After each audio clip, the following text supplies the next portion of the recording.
An uncontrollable force of nature, blizzards affect mankind every winter across every continent. Combining ice-cold temperatures, snow and extreme wind, this mother of all storms is a living hell that has the power to paralyze entire countries. Vous ne voulez pas nécessairement être à l'extérieur et vous faire balayer par cette neige et ces vents et très souvent des températures très froides. During a blizzard, visibility is significantly reduced, disorientating us. An unpredictable amount of snow falls and accumulates, causing chaos on the roads. Au final, il n'y a pas besoin d'un gros épisode pour que sur les routes, ça soit accidentogène. These destructive phenomena occur when a warm mass of air runs into a cold mass of air during extremely cold weather conditions. Vous réunissez une tempête de vent avec une tempête de neige, et là, vous avez le froid aussi qui s'en mêle. Donc, tous les ingrédients sont réunis pour donner cette super tempête. In North America, huge snowstorms frequently form above the Great Lakes and reach colossal sizes. Ce ne sont pas des choses à l'échelle, par exemple, d'un orage, qu'on parle de quelques kilomètres, on parle plutôt de centaines, voire de milliers de kilomètres. When this monstrosity reaches lowlands in winter, increasingly high winds continue to fuel the blizzard, which blows away everything that stands in its way. Eleanor in 2018, Snowzilla or even Stella in 2017 are just a few examples of the super blizzards that have hit Europe and North America in recent years. But despite being difficult to forecast, scientists are taking action. On va créer artificiellement des obstacles pour que la neige se dépose avant la route. Et donc si elle se dépose là, elle n'ira plus là. By measuring the wind intensity and the structure of snowflakes, scientists are trying to understand this phenomenon in order to better protect the general public. But despite increasingly accurate forecasts, blizzards continue to kill people all over the world every year. So how can we predict the power of this snow-white menace? Why do cities such as New York or Montreal become paralyzed for several days because of a blizzard? What solutions have been put in place to prevent the worst-case scenario? And why are we so afraid of this force of nature?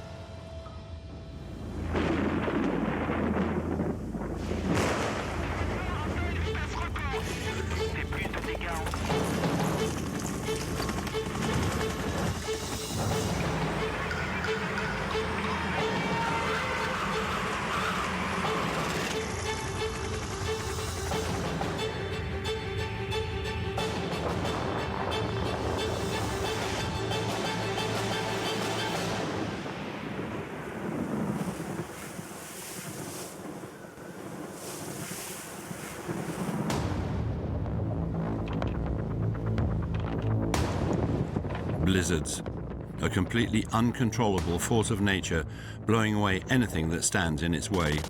Combining extreme winds with freezing temperatures, this super snowstorm is an icy force to be reckoned with, an inescapable killer that reigns supreme over certain parts of the world. Blizzards primarily affect the colder regions of each continent, especially across the Great Plains, where winds can quickly turn into gales. La notion de blizzard est intimement liée aux grandes plaines enneigées. Donc on pense au Canada, on pense également aux USA et on pense à la Russie. Et donc on se retrouve avec ces configurations de plaines avec pas forcément beaucoup de neige et des vents importants. Et c'est pas parce qu'on n'a pas 3 mètres de neige que la tempête ne sera pas violente. Blizzards occur frequently in regions near the North and South Poles, which reach extremely low temperatures. Due to their proximity to the Arctic, Canada and the USA are the most susceptible areas, as well as Siberia. But today, blizzards can strike even the world's mildest climates. The nature of this phenomenon is so complicated and sudden that even scientists have trouble describing it and measuring its power. Si on parle en termes météorologiques, on pourrait pratiquement dire que le blizzard, ça ne se mesure pas, ça n'existe pas en soi. So what exactly is a blizzard? To differentiate between a storm and a blizzard and better prepare the public for the risks involved, Canada has introduced a list of specific factors with the minimum criteria. If these are exceeded, then we are in the presence of a blizzard. These defining criteria form what we call the Rule of 4. According to this rule, we're dealing with a blizzard when visibility is reduced to less than 400 meters, when the phenomenon lasts at least 4 hours, and when the wind, the real driving force of a blizzard, blows at more than 40 kilometers per hour. The origin of a blizzard involves an explosive fusion of two powerful and well-known elements, snow and wind. Le blizzard, c'est une tempête de neige. On peut le définir simplement comme ça. Donc, vous avez de la neige et vous avez surtout du vent, parce que derrière le mot blizzard est caché le mot vent. This winter storm causes severe damage in both the plains and in towns. In North America, the wind from major blizzards exceeds 150 kilometers an hour, a real menace. Les vents, ces vents-là, quand ils ont une certaine force, dans différentes conditions, vont soulever la neige, vont balayer la neige qui tombe, réduisant la visibilité. Like the engine of an infernal machine, the blizzard needs two essential fuels to start up: violent wind and heavy snowfall. Together, these two factors dramatically reduce visibility and can paralyze major cities such as New York or Montreal for several days. In these extreme weather conditions, people are left helpless, blocked by the relentless swirling mass of snow.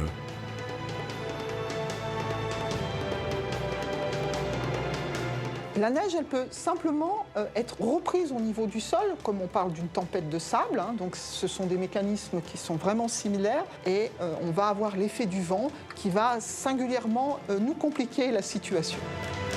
Wind plays a major role during a blizzard. Because of its extraordinary speed, the wind blows away snow as it falls and lifts the snowflakes already set on the ground to such a degree that it creates a sudden and unforeseeable build-up of snow, a real challenge for drivers. Un des problèmes essentiels liés au transport de neige par le vent, c'est l'accumulation. L'accumulation de neige dans un endroit où on voudrait qu'il n'y ait pas de neige. La neige est arrachée là où le vent est le plus fort, là où il souffle en rafale, au moment des rafales, et puis la neige se redépose là où le vent ralentit, où il est plus faible.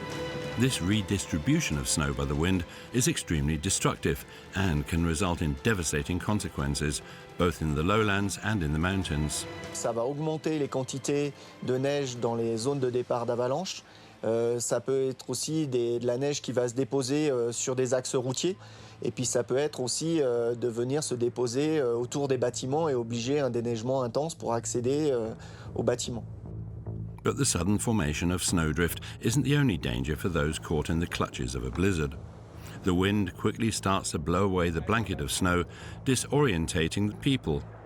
Due to the wind's strength, snow from a blizzard is transported across long distances, which sometimes reduces visibility to several meters. When this opaque blanket of snow falls, you find yourself in a whiteout, shaken around inside like a giant washing machine. Un blizzard, ça peut s'apparenter un petit peu à ce qu'on retrouve dans des brouillards très, très denses.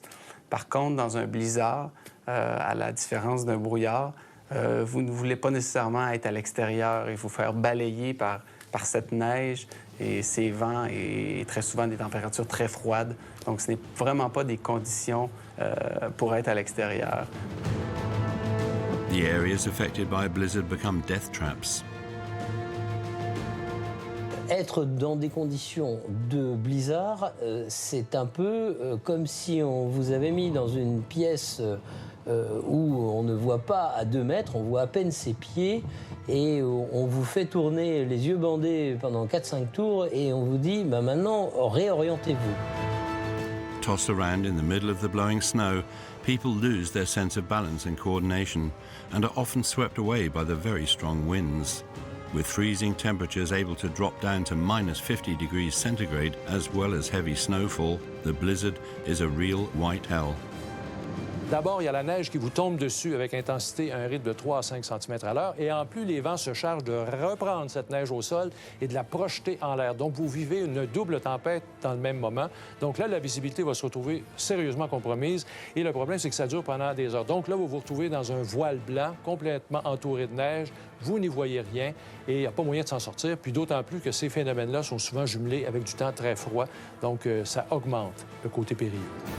A force of nature that blows away everything that stands in its way, even weather reporters who are surprised by the way the wind roars. The other thing that's new for me, too, is The sound of the wind, it's called the roar. It's a roar and it's a scream, and it's something you've just never heard if you haven't heard winds over 140 kilometers per hour. Yeah, this is definitely what we call the hurricane roar, and that's what I'm always looking for. And it's almost subsonic. Have you ever been to a concert? But how do these strong winds form?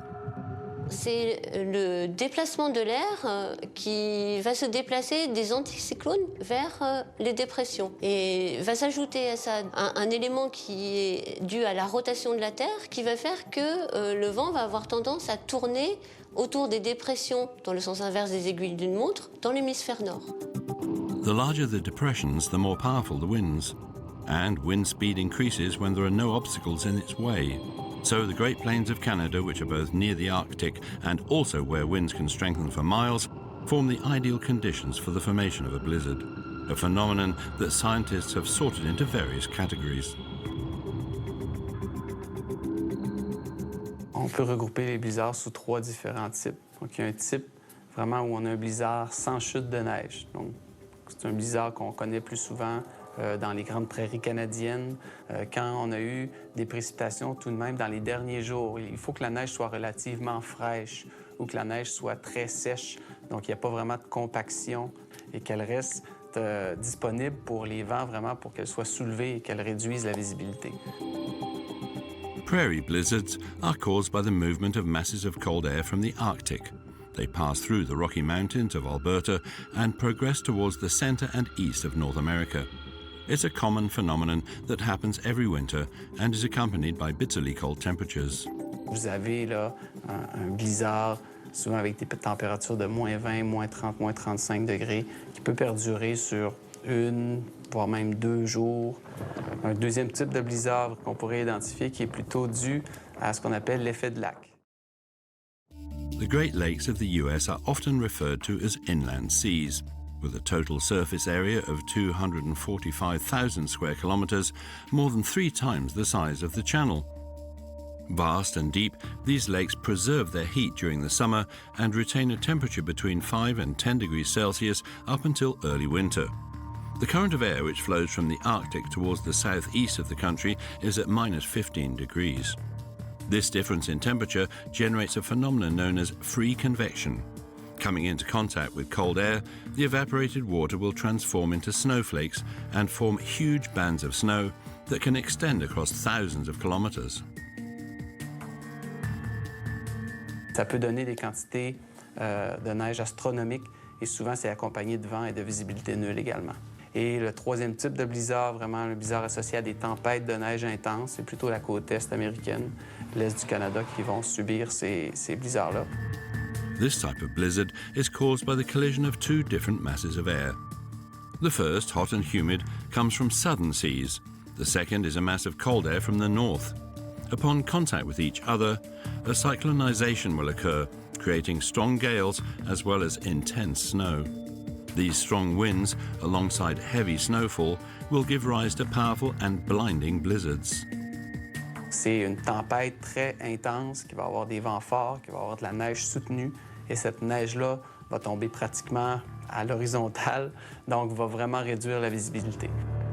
When meteorologists identify this type of formation, publicizing this information is the best weapon to battle against the effects of a blizzard. Even in Canada, where the population is used to facing more than 30 snowstorms a year, the word blizzard still ignites fear due to its potential for catastrophic consequences. Le blizzard, c'est tout simplement une tempête là, qui a dégénéré. Donc, il y a des tempêtes majeures, 25 cm et plus. Et à l'intérieur de ces tempêtes-là, il y en a des hyper fortes, hyper intenses, où on va se retrouver avec des accumulations de 30, 40 cm de neige, mais surtout, qui dit tempête en météo, dit vent. Et là, quand on a des vents, c'est 80, 90 km à l'heure qui vont accompagner de telles accumulations de neige.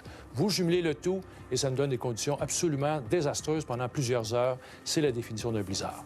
Il vente à Montréal, pas de doute. Dans les dernières minutes, j'ai enregistré avec ma petite station météo des rafales à 58,4 km/h.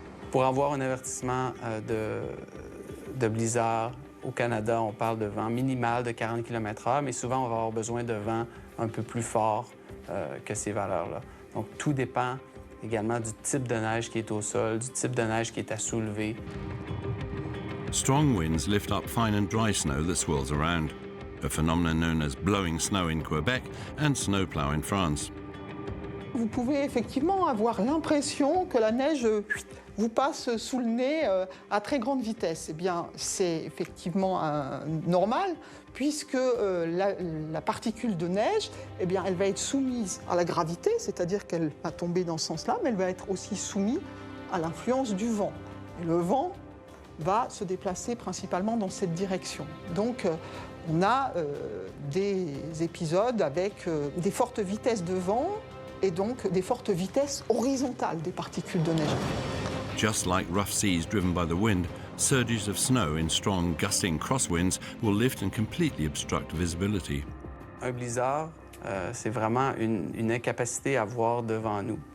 J'ai déjà traversé un blizzard en voiture, qui n'était pas un blizzard sévère, mais qui avait des bandes relativement fortes qui réduisaient la visibilité à quelques mètres. Et c'est comme si on balançait une couverture blanche devant vous, puis vous ne pouvez plus voir. During this extreme phenomena, the loss of coordination can have dramatic consequences. Je me souviens, j'ai travaillé dans l'Arctique pendant 1 an et je me suis retrouvé à All Beach. Ça, c'est sur le bassin de Fox, là, sur le cercle arctique. Et là, je me suis retrouvé dehors, dans la poudrerie. Donc, la combinaison de tous les vents, les températures très basses et la poudrerie, j'ai perdu complètement mes repères. Et mon confrère de travail, celui qui m'accompagnait, s'était écarté un tout petit peu. J'étais complètement perdu, quasiment incapable de respirer à cause du froid et du vent. Là, heureusement, il est revenu vers moi. Lui, il était familier avec l'environnement, là, parce qu'on peut voir facilement des gens se perdre dans des blizzards. Historiquement, ça s'est déjà vu. Là, des explorateurs qui étaient à 2 mètres de leur campement et qui n'ont jamais retrouvé le campement et ils ont perdu la vie. Leaving people disoriented, sending bitter winds and unpredictable powdery snow, a blizzard is unlike any other storm. To better understand this phenomenon, scientists are specifically studying a type of snow which, even once set, can pose an additional threat if it is blown by the wind. Une fois qu'elle est tombée, la neige continue à se transformer et l'étude de la neige, de ces transformations, va nous permettre de mieux comprendre les différents phénomènes et les conséquences en termes de stabilité du manteau neigeux lorsque différentes couches de neige sont empilées au fil des chutes de neige de l'hiver et qu'elles ont évolué différemment. The study of snowflakes is one of the key ways to understand the workings of a blizzard. In the cloud, situated at 2 kilometers in altitude, water is present in 3 forms.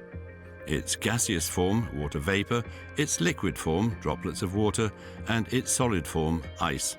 On a very small scale, this ice comes in the shape of a small hexagon.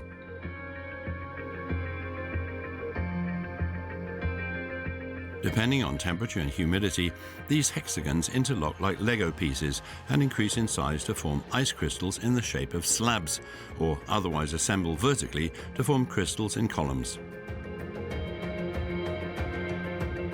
These hexagons can also interlock by the edges and grow to form the well-known 6-pointed star shape. Once these different crystals form, they will fall. Upon contact with the ground caused by the wind, they undergo another transformation. Si on réfléchit aux particules qui étaient au niveau du sol, eh bien, elles vont être arrachées, elles vont retomber au niveau du sol, elles vont progresser par petits bonds avant d'être transportées dans l'atmosphère. Et là, il y a de nombreux chocs. Tossed about by the wind, these snow particles disintegrate and become minuscule. When they collide with others, they stick together. We call this cohesion the sintering process. Et ça va nous créer des surfaces qui finalement sont très dures. Une congère, une accumulation de neige, parfois vous pouvez marcher dessus sans vous enfoncer. Une corniche, on peut tenir dessus parfois. Donc on a un type de neige qui est un peu différent. In France, in order to understand all the mechanisms, researchers in Grenoble are studying the development of snow in laboratory settings. These are cold rooms, maintained at a temperature about -20 degrees. With the use of a macroscope, they can take photos at different stages of the snowflake's development, from the moment it leaves the sky until its gradual deterioration in the winds of a blizzard. En premier lieu, On reconnaît encore le cristal de la forme dans laquelle il était dans le nuage, mais ça commence à s'émousser, ça commence à se dégrader. Allez, soit il va se transformer en donnant des grains qui acquièrent de la cohésion, c'est-à-dire qu'il y a de la matière entre ces deux cristaux. En fait, on crée du liant et ils vont avoir plus de mal à se détacher les uns des autres. But the crystals can also transform upon contact with liquid water.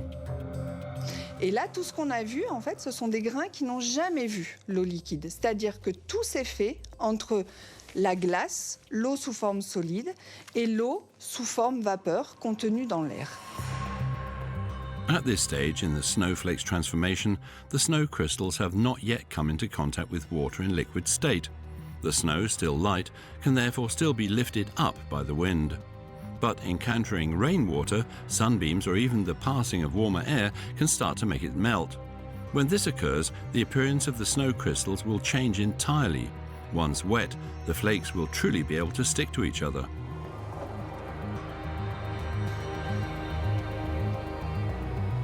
Et ça va faire des gros grains ronds et qui ont d'énormes ponts de glace que vous voyez ici, qui leur donnent une excellente cohésion et qui ne pourra pas être arraché par le vent. The study of these different snowflakes helps us to figure out the mechanisms of a blizzard.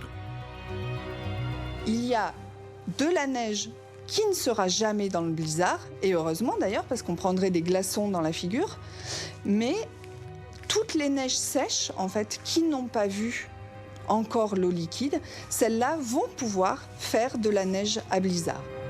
Temperature therefore plays an important role in the formation of blizzards. Because the colder it is, the drier the snowflakes remain, and the longer they will take to deteriorate and amalgamate. Swept away by violent gusts of wind, this blizzard snow is a real danger.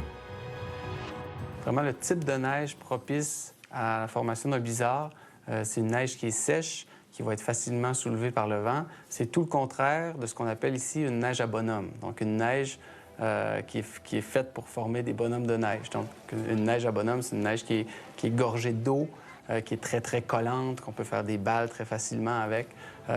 Donc, c'est vraiment pas le même type de neige. Because it is dry, blizzard snow is lighter, less dense and less volatile. It can be lifted and then accumulate all in one go, even by the slightest breeze. Au final, il n'y a pas besoin d'un gros épisode pour que sur les routes, ça soit accidentogène.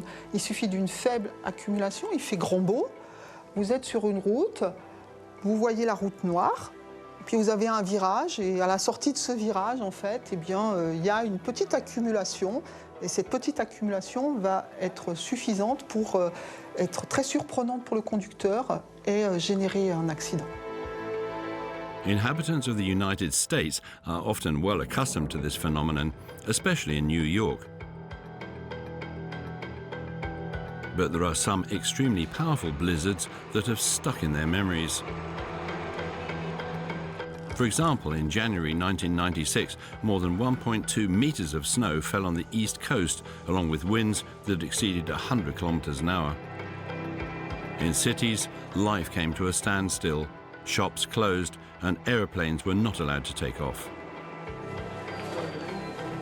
So just stay in line and we'll do what we can, but the airport is closed. More recently, in 2016, also in the United States, a blizzard nicknamed Snowzilla killed 55 people in 14 states. Gales of 137 kilometers an hour were recorded, and up to 1.7 meters of snow fell in North Carolina. It's crazy. It just went from 70 degrees and now it's snowing out here. When a monster blizzard like Snowzilla occurs, human casualties only add to the economic disaster triggered by such a phenomenon.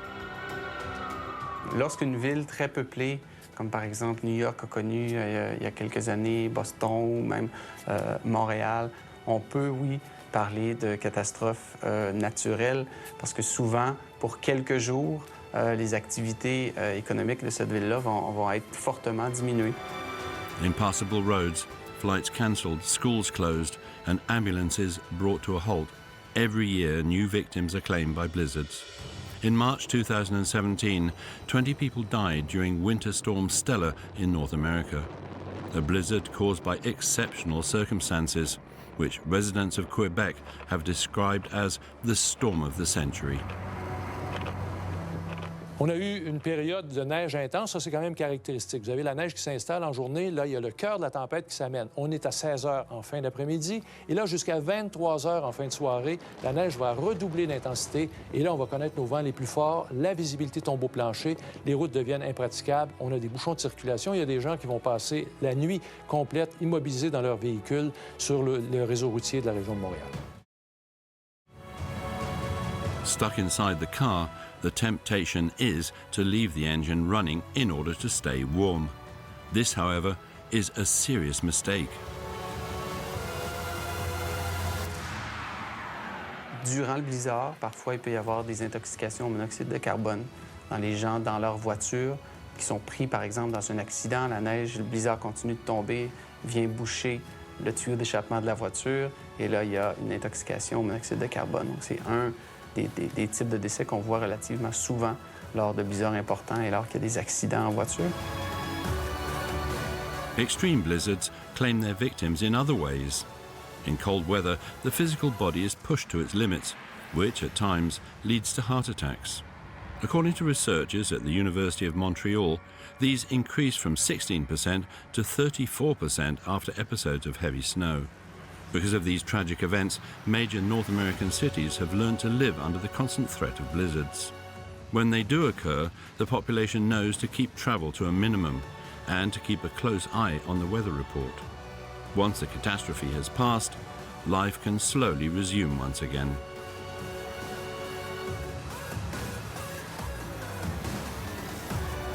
L'inconvénient avec les blizzards, c'est que c'est quelque chose qui arrive de façon très ponctuelle.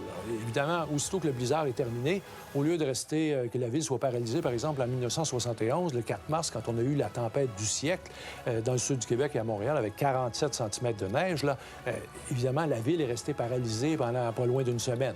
Ça, c'est une chose. De nos jours, un blizzard, on s'en remet au bout d'une journée et demie. Là, sur l'essentiel, tout se remet à fonctionner quand même assez rapidement. As soon as the blizzard passes, it leaves behind a considerable build-up of snow. This requires the onerous job of clearing snow from the roads and infrastructure. The priority is to unblock transport routes in order to resume traffic. Well equipped, the Canadians have developed powerful snow removal machines and can better prepare themselves for the impacts of a blizzard thanks to the increasingly accurate forecasts from scientists.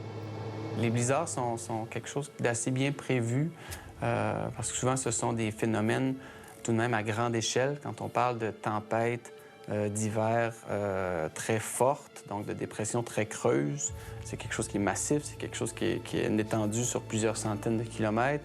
Ce ne sont pas des choses à l'échelle, par exemple, d'un orage, qu'on parle de quelques kilomètres, on parle plutôt de centaines, voire de milliers de kilomètres. Donc oui, c'est des phénomènes qui sont relativement bien prévus. Knowing blizzards well and informing the general public in advance is a major factor in fighting against this force of nature. A phenomenon so dangerous that a simple forecast error is enough to wreak havoc across a whole country. Lors du fameux blizzard en 2017, là, le 14 mars, là, ça demeure quand même un petit peu une énigme parce qu'il y avait des prévisions, il y avait quand même des avis concernant l'importance de la tempête, mais le terme blizzard a peut-être été sous-utilisé dans la diffusion du message au préalable avant que ça arrive. Donc, ça explique peut-être qu'on a eu à subir davantage de pertes de vie lors du passage de cette tempête. Although blizzards predominantly strike in colder regions of the world, such as Canada, they can often occur in milder regions, like here in Turkey in 2017 in Istanbul, or 2018 in Tehran, Iran. Even France is not spared from these extreme weather conditions. Here, like in Canada, storms are also due to the collision of a mass of cold air with a mass of hot air. But thanks to the pleasant climate in France, blizzards do not strike more than 2 or 3 times a year. And they strike in colder regions where the winds can be stronger, in open plains, and especially in the mountains. Alors le blizzard en France n'est pas forcément extrêmement courant, hein. Ça existe quand même dans les situations tempétueuses en haute montagne, dans les Alpes par exemple. Et finalement c'est une situation qui en France est plutôt fréquente sur les sommets des ballons d'Alsace, les grands plateaux du Massif central, où là, il y a de grandes zones d'altitude où la neige peut être froide et très ventée pendant des durées importantes. In France, what qualifies as a blizzard is equal to that of a superstorm in which the wind exceeds 90 kilometers an hour, with gusts of up to 110 kilometers an hour. A phenomenon that can be seen in open plains, but which is all the more dangerous if it occurs in the mountains, because of what scientists call the relief effect. Le déplacement de l'air va être modifié par le relief, canalisé par le relief, c'est-à-dire que l'air qui se déplace va devoir monter le long du flanc de la montagne. Donc, en fonction de la topographie, on va avoir des zones où on va avoir des accélérations du vent et des zones où on va avoir au contraire des décélérations, là, des endroits où le vent va être plus calme. Les zones d'accélération, c'est principalement les cols ou les zones de crête. In hydrodynamics, air retains its mass while moving. So when the wind meets a narrowing or an obstacle, like in the mountains, the wind must accelerate or change the direction of its flow in order to retain its mass. In France, mountain blizzards are even more violent due to the relief, which intensifies the wind speed. But a second factor which worsens the conditions of this storm for people and infrastructure at an altitude is the transportation of snow by the wind. Dans un premier cas, où en fait la neige va être simplement reprise au niveau du sol, eh bien ça peut simplement se traduire par une couche de neige. This layer of snow carried by the wind will become denser and block out the ground visibility. Et puis, plus la vitesse du vent va augmenter, plus ces particules vont être arrachées. Donc cette couche, finalement, elle va être de plus en plus importante. On va avoir des hauteurs de transport assez conséquentes. Ça peut même monter jusque dans l'atmosphère. On parle de montagnes qui fument. This snow that is lifted up by the wind will add to the falling snow in the blizzard, causing extensive damage. On a eh bien, une tempête de neige avec beaucoup de neige qui va tomber au niveau du sol et du vent en même temps. Et là, on tombe sur des gros épisodes avec beaucoup d'influence sur les infrastructures, sur le déplacement des gens. When a blizzard hits the open plains, the snow that accumulates through the gusts of wind can cause accidents. The road becomes slippery and vehicles rapidly lose control. But when the blizzard hits the mountains, that's when it can cause serious damage. Vient s'ajouter autre chose qui concerne d'une part les stations de ski, qui va être la gestion de la neige sur le domaine skiable, puisqu'au niveau d'une crête, eh bien, on peut avoir de la neige qui est arrachée. Et donc, vous avez de la neige partout sur le domaine, sauf au niveau de la crête. Donc, il va falloir gérer cette problématique. Another issue at stake is that when the snow is transported by the wind during a blizzard, this also increases the risk of an avalanche. Il va y avoir la formation de corniches, donc le relief est toujours la clé explicative. Vous avez du vent, il va être accéléré, la crête va être dégarnie, il va y avoir formation d'une corniche, formation de ce qu'on appelle une plaque à vent avec une structure particulière. Si cette plaque à vent qui est assez cohésive, elle se retrouve au-dessus d'une couche fragile, eh bien, il va y avoir des risques supplémentaires. In France, 2/3 of mountain accidents caused by avalanches are linked to snow being transported by the wind. To avoid the worst-case scenario, meteorologists monitor storms in mountainous regions that are likely to turn into a blizzard. But the consequences of this force of nature remain unforeseeable. For example, in January 2018, Storm Eleanor took 7 victims in France. Le blizzard qu'on va dire peut-être le plus fréquent en montagne est celui qui finalement est lié aux grandes tempêtes atlantiques. Typiquement, la tempête Eleanor, qui était le 3 janvier 2018, a donné des conditions au-dessus de 2000-2500 mètres environ, qui étaient des conditions totalement comparables à des grands blizzards de l'Amérique du Nord. With more than 50 departments giving orange weather warnings, Eleanor is the deadliest storm in France since Cynthia in 2010. Eh bien, cette tempête a entraîné des vents supérieurs à 150 km/h pratiquement partout au-dessus de 2500 mètres. Et donc, elle a entraîné la fermeture par précaution de pratiquement l'ensemble des stations de sport d'hiver pendant environ 2 jours. As well as violent winds and the danger of avalanches, mountain blizzards leave behind a bitter cold that freezes everything in its path, which particularly affects humans. Souvent, quand il arrive des blizzards, on connaît des températures relativement froides. Donc, on peut parler de moins 20 degrés Celsius, de moins 30 degrés Celsius même. Alors, il y a l'effet de refroidissement éolien. Donc, la peau qui est non protégée peut subir des engelures assez rapidement. On parle de quelques minutes, voire une dizaine de minutes. The wind, the snow and the cold, these are the 3 factors that make blizzards a ruthless killer. Caught in this white hell, people can feel like they are frozen due to the extreme nature of the temperature. La différence entre la température observée, mesurée et la température ressentie, elle va être principalement due à l'effet du vent. Un exemple, si on a une température de moins 10 degrés et un vent modéré de 30 km à l'heure, on va avoir une température ressentie qui pourrait être de moins 20 degrés. The differences in temperature determines the strength of a blizzard, but they can also cause a different phenomenon just as dangerous, an ice storm.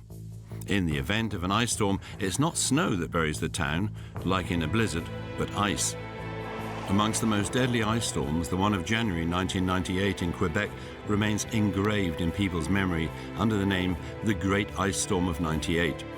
Although only 1 to 2 centimeters of freezing rain was expected, 10 centimeters fell in just 5 days.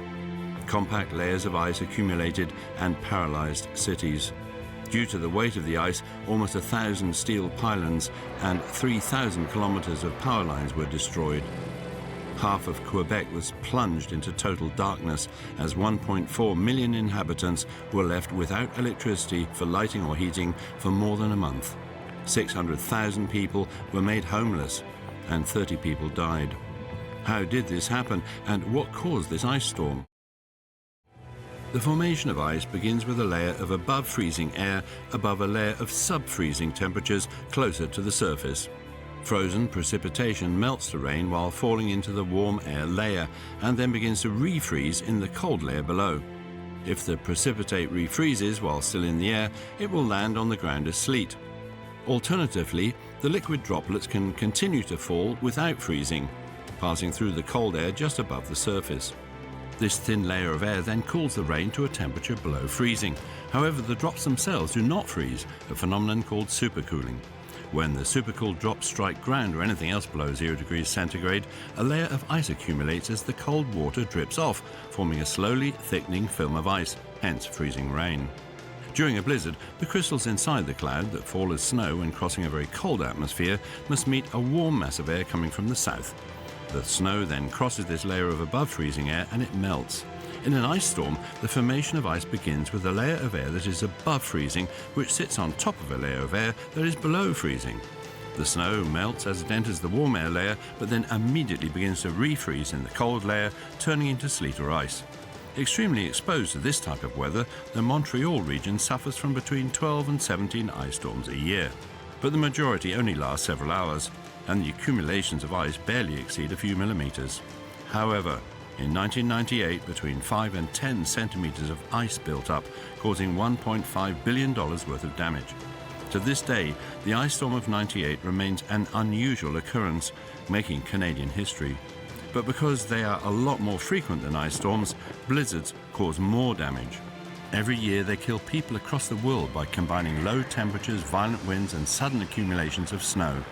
A force of nature that mankind has been dealing with for centuries, like here in Chicago in 1933 or in Canada in 1947, when a terrible blizzard paralyzed the whole of northwestern Quebec for 10 days. People had to jump out their windows or even dig tunnels to get out of the house. The snow, which piled up past the top of the telephone lines, prevented trains from running normally and blocked infrastructures. Even today, when a blizzard occurs, the weather forecasters struggle to anticipate certain snowfall. Une des difficultés, c'est justement la neige qui tombe. Quand elle tombe, ça se mesure assez bien. Mais quand le vent s'amuse avec la neige en question, là, vous courez après vos flocons. Alors là, vous allez avoir, par exemple, un endroit où il va y avoir 1 centimètre au sol et vous allez avoir un autre endroit où vous allez vous retrouver avec 1 mètre de neige au sol. Souvent, ça va qualifier aussi l'intensité d'un blizzard, l'épaisseur, la hauteur des congères, des bancs de neige là, qui vont avoir été créés par la force des vents. The measurement of the amount of blowing snow is a key factor in our understanding of blizzards. Today, scientists use devices with cutting-edge technology to observe the amount of snow moved by the wind. In the mountains, the figures can be rather impressive.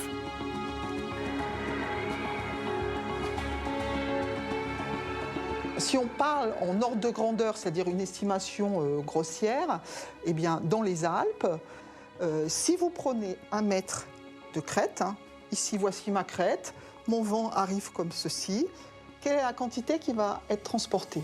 Eh bien, pour une année, vous allez à peu près avoir 100 tonnes qui vont passer sur cette crête.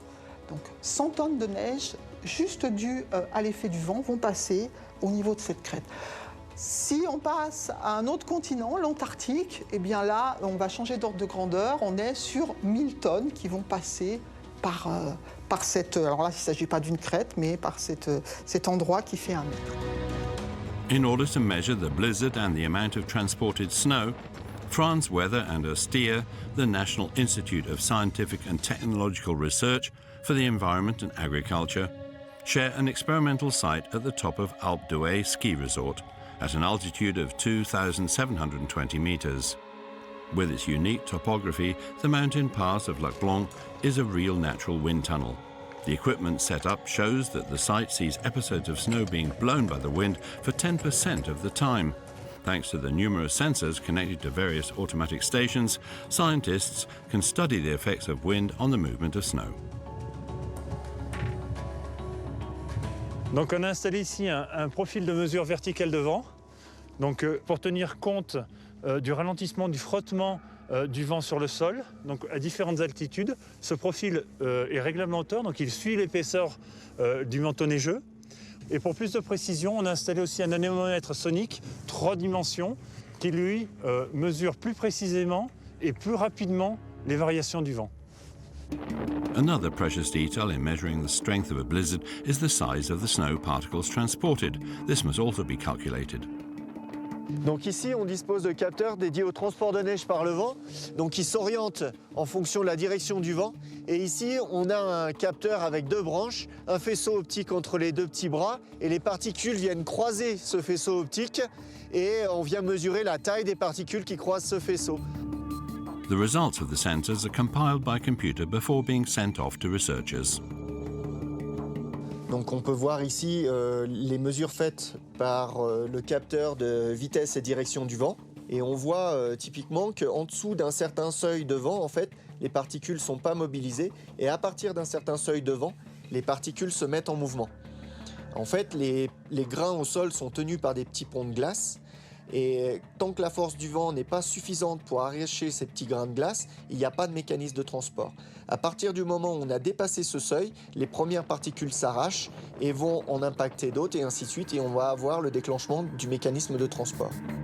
Depending on the quality of the snow, the wind speed must be fairly strong to transport it. Lorsque le vent est suffisamment violent, alors pour de la neige fraîche aux alentours de 4 à 6 mètres par seconde, et puis, en fonction des transformations, eh bien, il faudra une vitesse de vent de plus en plus importante. Donc, on peut avoir des neiges vraiment transformées. Et là, il faudra des vents de quelques 20 mètres par seconde, donc, ce qui est conséquent pour pouvoir les arracher du manteau neigeux. 20 meters per second, namely more than 70 kilometers an hour. It's more than what is needed to lift light snow, given that even a mere wind of 10 kilometers an hour manages to transport it. But the harder snow is only lifted with winds reaching 100 kilometers an hour. There are 2 types of this transport mechanism in which snow is blown by wind. Crawling, where the grains of snow crawl across the floor, and saltation, where the grains are torn away from a layer of snow of at least 10 centimeters, and they advance through leaps and bounds. In this case, their propagation is turbulent, and the grains of snow can be carried up to 100 meters high, like in a sandstorm. Running on empty, the snow accumulates everywhere, and not always where desired. En France, un des problèmes essentiels liés au transport de neige par le vent, c'est l'accumulation.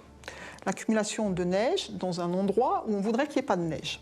Ça peut être un bâtiment, ça peut être une route, ça peut être un couloir d'avalanche. All over the world, accumulations of snow are a real burden for infrastructure. They prevent cars from circulating, disrupt traffic, and people have to use a shovel to dig themselves out of the snow. To avoid these surprise accumulations blocking the motorways, scientists must therefore anticipate this phenomenon from its very beginning. Il existe tout un jeu de dispositifs qu'on peut mettre en place. Bon, le premier dispositif consiste à avoir des formes très aérodynamiques. On peut surélever par exemple les routes, donc on va avoir une accélération locale. On va éviter les zones qui sont en déblai. En fait, il est préférable d'avoir des zones qui sont au contraire en remblai parce qu'on a cette fameuse accélération. When the roads cannot be raised, obstacles are created in order to block the snow in its tracks. C'est-à-dire que si la route est ici, le vent arrive dans ce sens-là, on va créer artificiellement des obstacles pour que la neige se dépose avant la route. Et donc si elle se dépose là, elle n'ira plus là. Since it is impossible to prevent a blizzard, we must construct equipment that is able to withstand it. This is essentially what scientists are doing in the Alps at the Goûter refuge located at 3,835 meters of altitude. The structure of this cutting-edge hut has been tested as a model in an artificial wind tunnel. This device is capable of recreating violent blizzard conditions, including the wind and accumulation of snow. Les enjeux, ils étaient de deux sortes. D'une part, permettre un accès au refuge, c'est-à-dire que les entrées devaient être au maximum dégagées. Et puis, un autre aspect, au contraire, là, il fallait essayer de générer une accumulation sur le fondoir, puisqu'on peut faire fondre la neige pour l'alimentation en eau du refuge. Et donc, au contraire, il fallait que le fondoir soit situé dans une zone d'accumulation de la neige. A success. Thanks to the tests conducted by the scientists, the Goûter refuge with its aerodynamic form is capable of resisting extremely violent blizzards, with winds here capable of reaching 300 kilometers an hour. Its snow melter, where the snow accumulates, enables the possibility of collecting and storing 18,000 litres of water. Through studies and calculations, mankind has finally managed to tame the infamous blizzard, a huge feat. On essaye d'utiliser au mieux les forces de la nature de la façon qui nous arrange le mieux, en quelque sorte. Et effectivement, il s'agit un peu de jongler avec les éléments, mais le jeu est limité parce que, en fait, bien souvent, la nature nous impose des contraintes contre lesquelles il est quand même difficile de lutter, qu'il est difficile de contrecarrer. A superstorm arriving from the cold, harsh winds combined with near freezing temperatures, fine and light snow that pelts down and accumulates. The blizzard is one of the most impressive forces of nature on Earth. Like a hurricane, a blizzard is formed when a warm mass of air collides with a cold mass of air. This weather phenomenon that generates strong winds and heavy precipitation will cause even more damage when it occurs in winter, in regions closer to the poles. When combined with cold weather, this superstorm produces a huge formation of snowflakes that fall, get dragged away by the wind, and form piles of snow. With a reduced visibility that makes you lose your bearings, but also triggers the risk of chilblains, suffocating, a heart attack, and, above all, road accidents, being caught in a blizzard should be avoided at all cost. However, every year across the globe, people die at the mercy of these superstorms. To predict these phenomena, scientists continue to closely study these three ingredients: wind, snow, and cold temperatures. Another key in tracking blizzards is the broadcasting of information.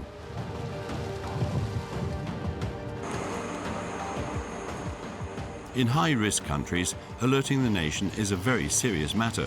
Finally, thanks to fine-tuned devices that are capable of clearing huge quantities of snow, we can now recover more quickly from this deadly weather phenomenon. But for how much longer? In an age where the planet is undergoing climate change, you might think that blizzards will become less common and less violent. On the contrary.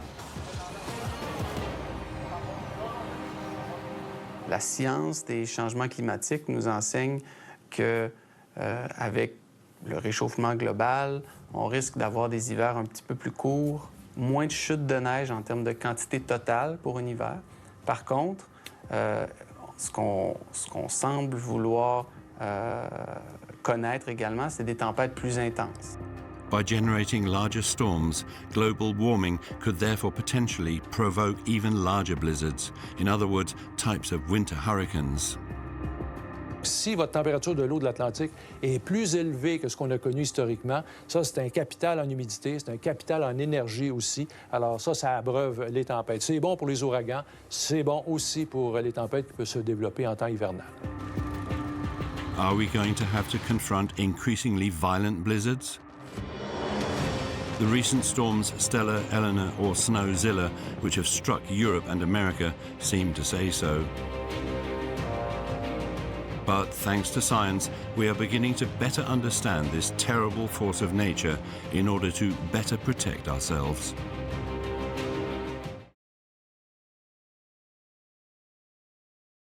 When we think of climate change, we think global warming, the Earth slowly turning into endless summer.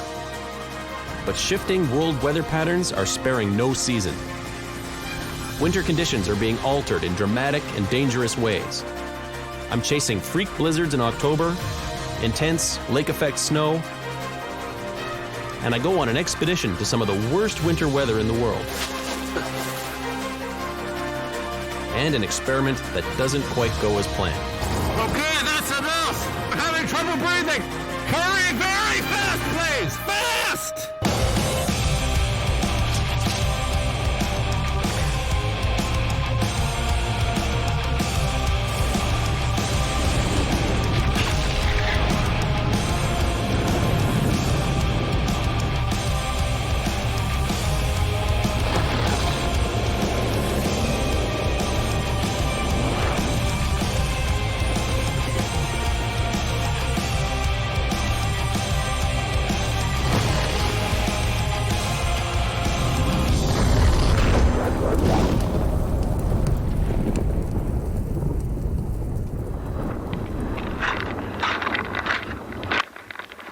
California, you probably have never done this before.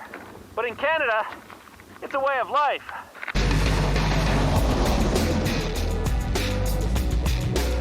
In North America, we get some of the most brutal winter weather imaginable.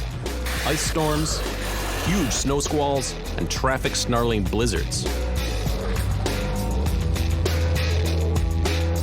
I'm chasing this winter weather with my friend Mark Robinson, a seasoned storm chaser who has seen his share of wild weather. Late in the season, Mark and I will climb Mount Washington, one of the most inhospitable winter spots in North America. Mount Washington is the highest point in the northeastern United States, and it's a really difficult climb, especially in the winter when the weather conditions get as bad as the Arctic. Now, obviously, it's not wintertime yet, but we're training. We're getting ready for this climb by going to a local ski hill, loading up our backpacks with some extra weight, and trudging up and down the hill, get those legs in shape and get ready to hit the summit. I am a little out of shape.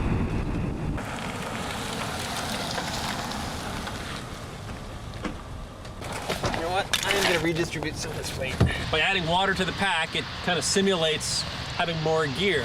I wasn't as smart as George. I'm using rocks instead. Time to hit the trail.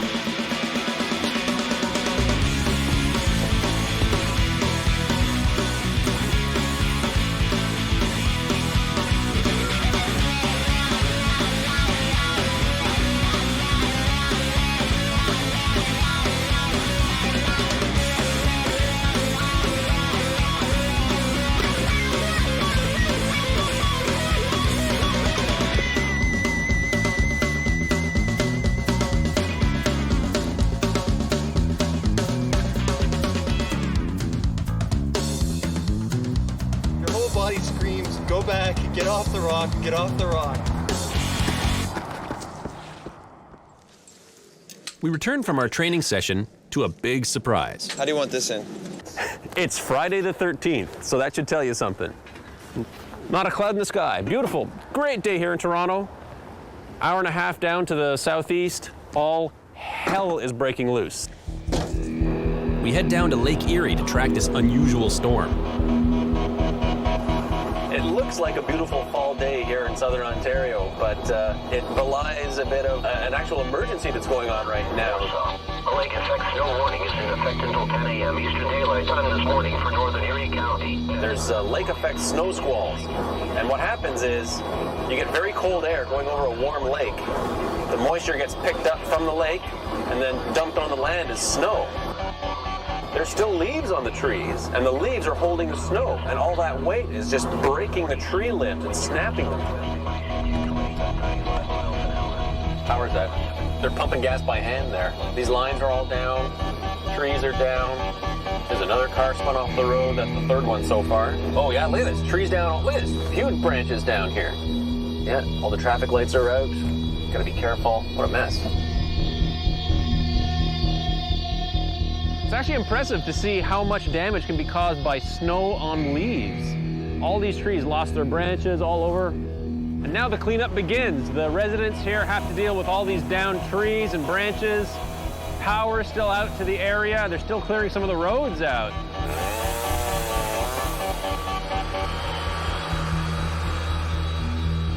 I can't believe this is October. This looks like January. No kidding.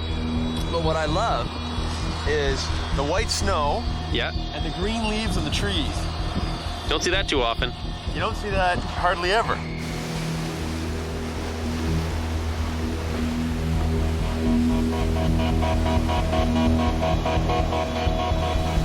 Most of the storm has passed, but we're still left with the residual wind and waves here on Lake Erie. There's lots of wind. The wind here coming off Lake Erie is probably about 80 kilometers an hour.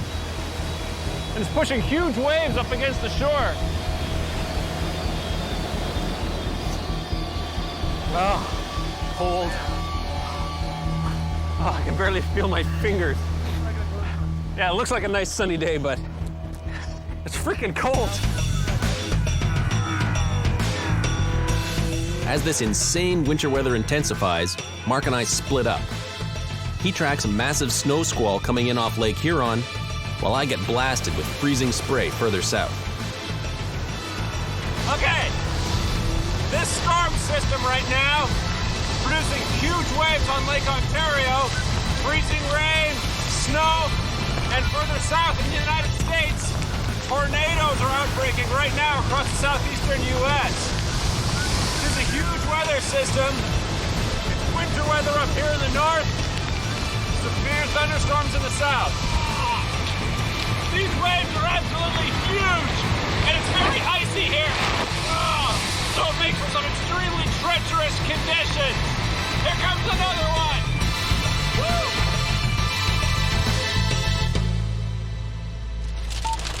Hello? Hey. Hey, how are you? I'm driving through snow. I'm in a big grapple shower right now. Oh my God, this system's unbelievable. It's like a hailstorm here. Like, oh my God, you should see how gorgeous it looks from here, though. Look at this stuff. That's grapple. It's kind of like hailstones, but smaller and mushier. Look at it all. Whoa!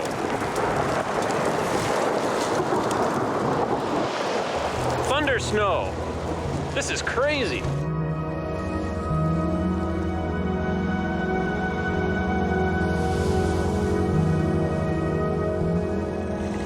I'm back in Burlington. It's absolutely incredible. The freezing spray is just covering everything, including me. I'm very wet. Whenever you put wind, water, and freezing cold together, you get ice. I wanted to do an experiment to see how much ice my body could stand. So I turn up the deep freeze with some frightening results. I'm having trouble breathing!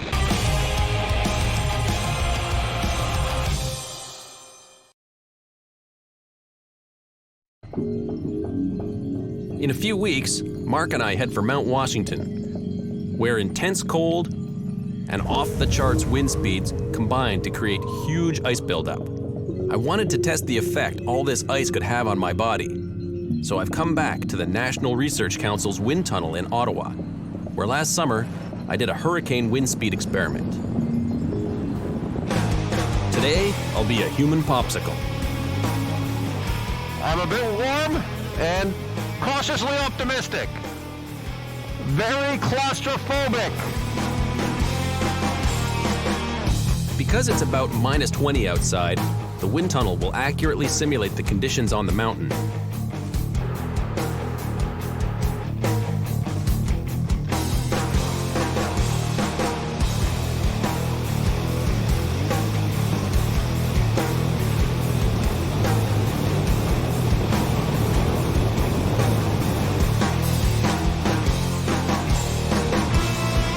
I start to ice up almost immediately. Then, a big problem. The ice forming on my helmet has cut off my air supply.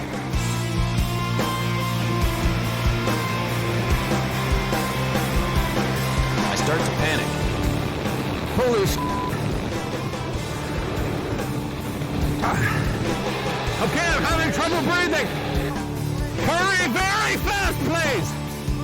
Fast! Pull down my face mask! That's it! It's over! I need the safety crew to react quickly to get me out.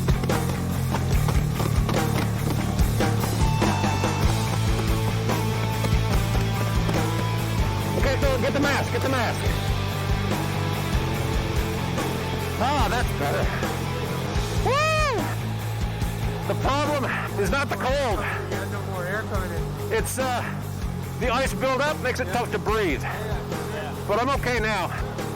I could have gone a bit longer, but I was worried about how long it was going to take for you guys to get me out. And that was the concern, so that's when I cut it off. It's frightening. Truly frightening being in there when you have a hard time breathing. It's going to be hard getting me out of this, isn't it? Okay, that was insane. Almost suffocating in a sheet of ice. Actually, how about if I jump up and down a little bit right here?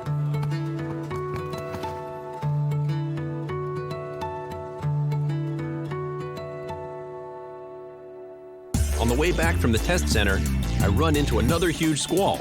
Literally, run into it.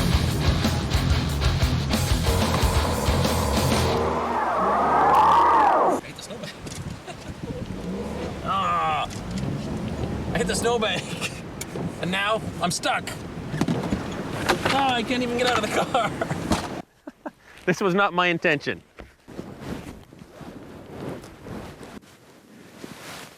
You can never underestimate winter weather. If you go out and the conditions are bad, if you're unprepared, you could get trapped maybe for days.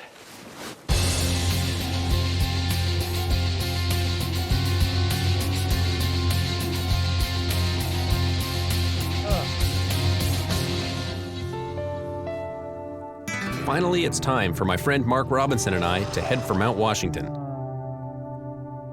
We do a preliminary survey of the summit from a neighboring ski area. Truth be told, I've only skied like twice before in my entire life. The objective? Try not to break an arm or a leg, because I gotta climb that mountain tomorrow. So there's the view of Mount Washington from Wildcat Ski Hill. At the very top of the mountain, you can see the small buildings. That's the observatory where I'm headed. It's way above the tree line. Off to the left is Tuckerman's Ravine. Off to the right is Huntington Ravine. And the path leads up and along that ridge above tree line right up to the summit. I'm not taking the climb lightly. 139 people have died trying to climb these New Hampshire mountains.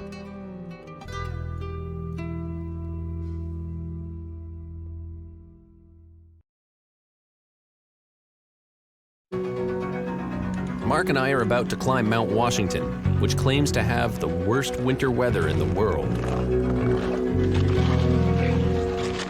The weather is starting to clear nicely for us. We got blue sky right now. I don't know how long that's going to hold on for.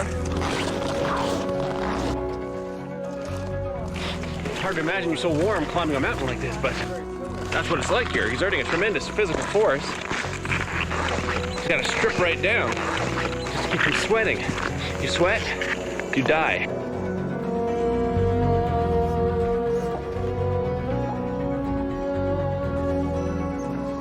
How's it going so far, Mark? My glasses starting to fog up a little. My body's fogging up a little. So far, so good, though. Nice view. We still got a long ways to go.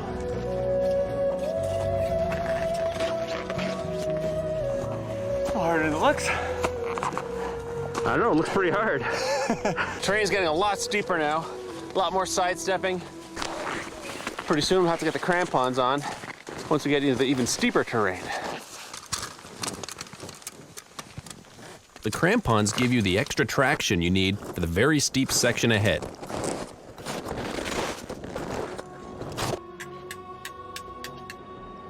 Climate change is having an effect on weather patterns everywhere, even at 6,000 feet. The conditions this year have been so warm. Normally, this time of year, the snow level is about this high, and now the trees are above my head. I've never seen that in my 8 years here. Global warming.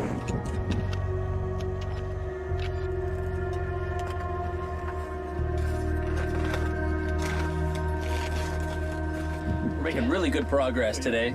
So we started off down here at Pinkham Notch. We've worked our way up to Lion's Head, which overlooks Tuckerman's Ravine.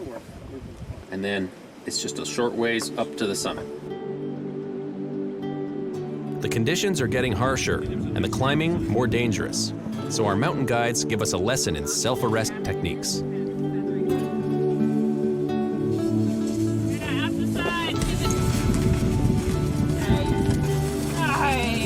Let's get into your work. Woo!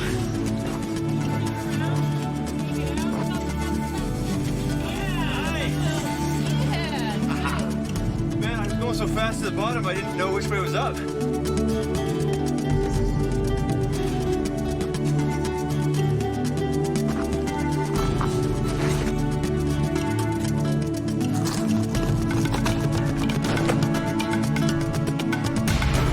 I am feeling the burn.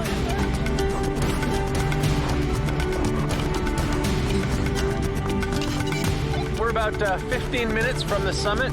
We are on the eastern snowfields. We are not on Lion's Head Trail. The final summit push. We're almost there. Perfect.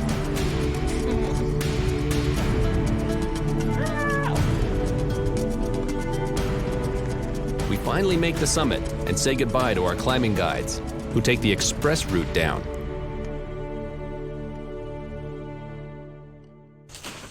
This place is like being on another planet.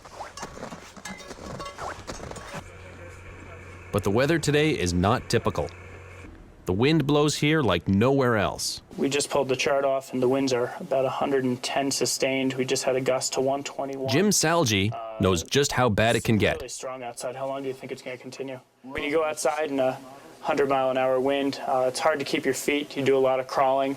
The force against you is just absolutely unbelievable. You're pushed backwards and often a reverse to just crawling or sliding along the ground.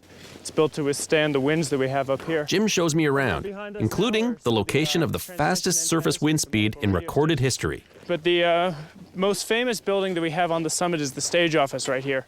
So we're coming around to the front of the building that the world record wind was clocked in. Back in 1934, we recorded a gust of 231 miles an hour on this peak. Wow. It was recorded right here in this building. So these chains are actually here to bolt this building to the mountain. It's chained right to the bedrock, and the hope is that this will hold the building down in all subsequent gusts up here.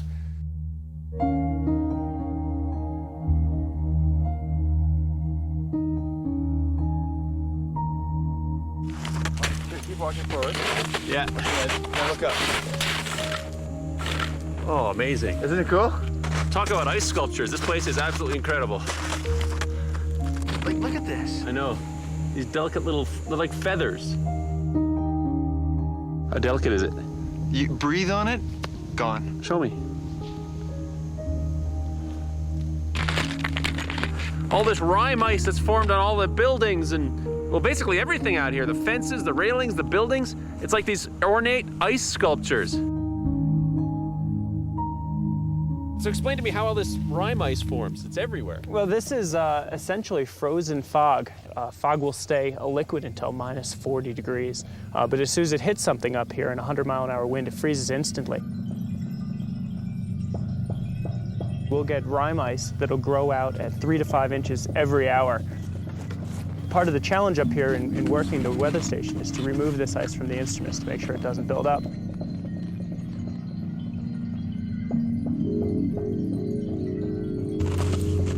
The amounts of rime ice that build up is just absolutely unbelievable. Look at this.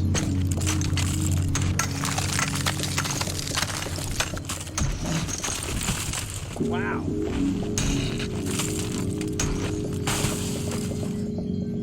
This winter wonderland is about to become a maelstrom. Whoa!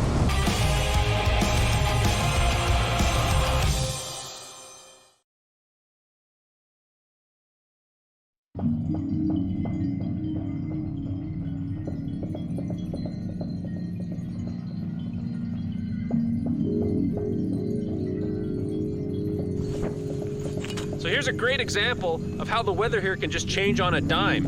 About an hour ago, it was blue sky and sunny. Now, the clouds have moved in, we've got a lot of fog, and you can't really tell where the ground ends and the sky begins because it's nothing but white on white. You gotta watch your step.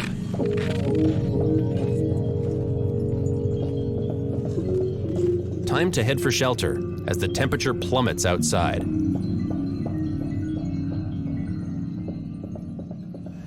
It's about 6:30 in the morning right now, and the conditions on the mountain are really deteriorating. The winds have picked up, visibility is almost nil. There's snow blowing around everywhere, and the rime ice is starting to accumulate on all the structures. So I can't wait to get out in it, but boy, it's really gonna be hard to see anything.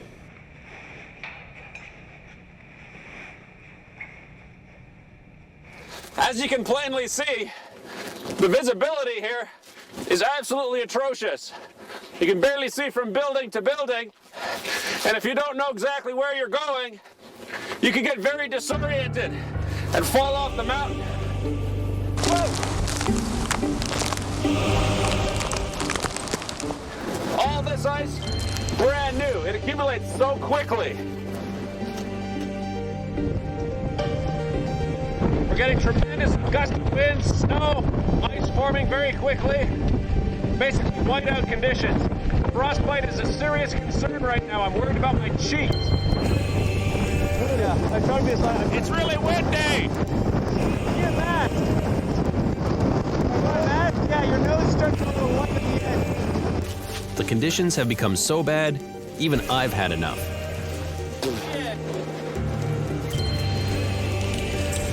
It's time to go back! We're done!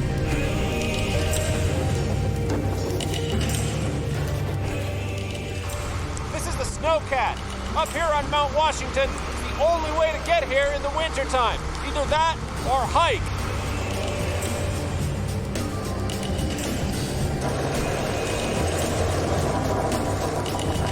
This machine doesn't stop for anything. And given the changing winter weather patterns, maybe this will be my next storm chasing vehicle.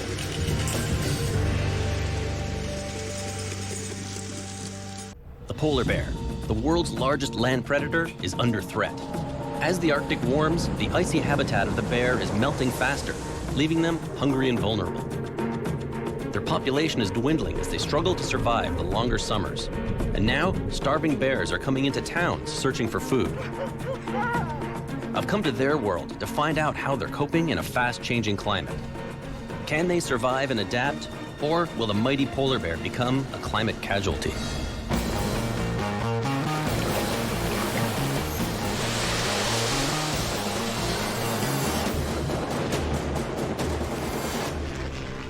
I'm heading to Canada's far north, to the timberline, where trees give way to Arctic tundra, and the view of the northern lights is at its most spectacular.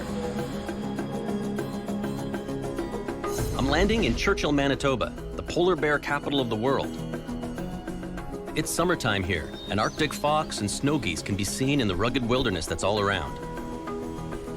Right off the coast, hundreds of beluga whales are gathering to feed and give birth to their young.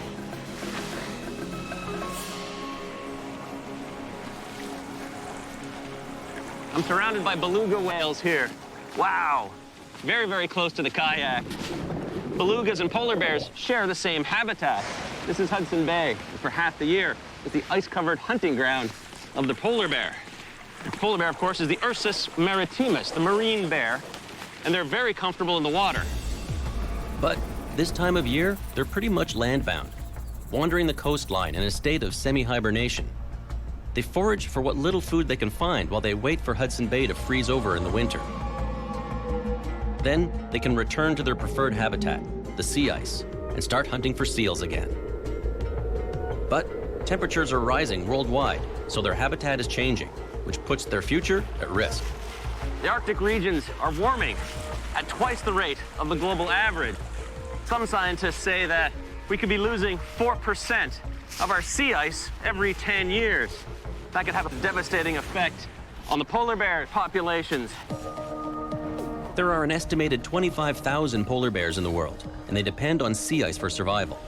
They're the most majestic animal in the Arctic, and they've evolved over a long period of time from grizzly bears to take advantage of the special and unique habitat of sea ice. It's a rich hunting ground for the bears. They almost exclusively hunt ring seals on sea ice in the winter. That's their primary source of energy. And so the sea ice becomes a very important part of the habitat of the polar bear. But now, with warmer air temperatures, the ice has been thawing earlier and freezing later in the waters around Hudson Bay. Less ice for less time means the bears are trapped on land for longer without access to the high-fat food they need. I want to find out more about how bears survive during these increasingly long summer months, so I'm joining up with Matthias Breiter, a biologist and expert in polar bear behavior. We've come 250 miles south to a favorite resting spot for southern polar bears. Matthias has been working with the polar bears here for 20 years and will try to get me as close as is safely possible to observe the bears without stressing them. All right, for our bear excursions, we've got this crazy machine. 8-wheel drive, will go anywhere, over anything. You'll notice there is no sides. There's no protection, really. A bear standing up is 10, 11 feet. He's somewhere up there. Yeah. Perfect chewing height. Perfect chewing height. We head out. The bears that are in this area are part of the western Hudson Bay population, made up of about 1,000 bears. Their habitat covers around 1,000 square miles. It's not long before a bear comes into view. We've spotted a bear. It's over by the river. It's moving this way, so we're gonna go out ahead of the bear, turn off the vehicles, get out on the ground. Hopefully, the bear will come to us. So how far will they go inland? Juvenile males, 300 kilometers easily. Males, when they reach sexual maturity, they look for new places. When you're young, you test a lot of things, and mostly you screw up. But occasionally, you get lucky. That sounds like my teenage years. Now, one of your specialties is getting up close to bears in the wild on foot. Some people think you're crazy. They are the largest land carnivore on Earth. The thing is that people generally are interpreting curiosity as aggression. And then if you behave wrong, you can actually turn a purely curious approach into a very dangerous encounter. With the bear in sight, we make our way towards it on foot. It's on the move. We need to play it safe for our sake, but also, we don't want to disturb the bear. Matthias, do you think it's male or female? I think it's a male, probably 800-pound bear. As well as observing them, I want to see what the bears are feeding on during these extended warmer months to get a sense of how the loss of sea ice is affecting their health. Polar bears spend about 4 months living on land.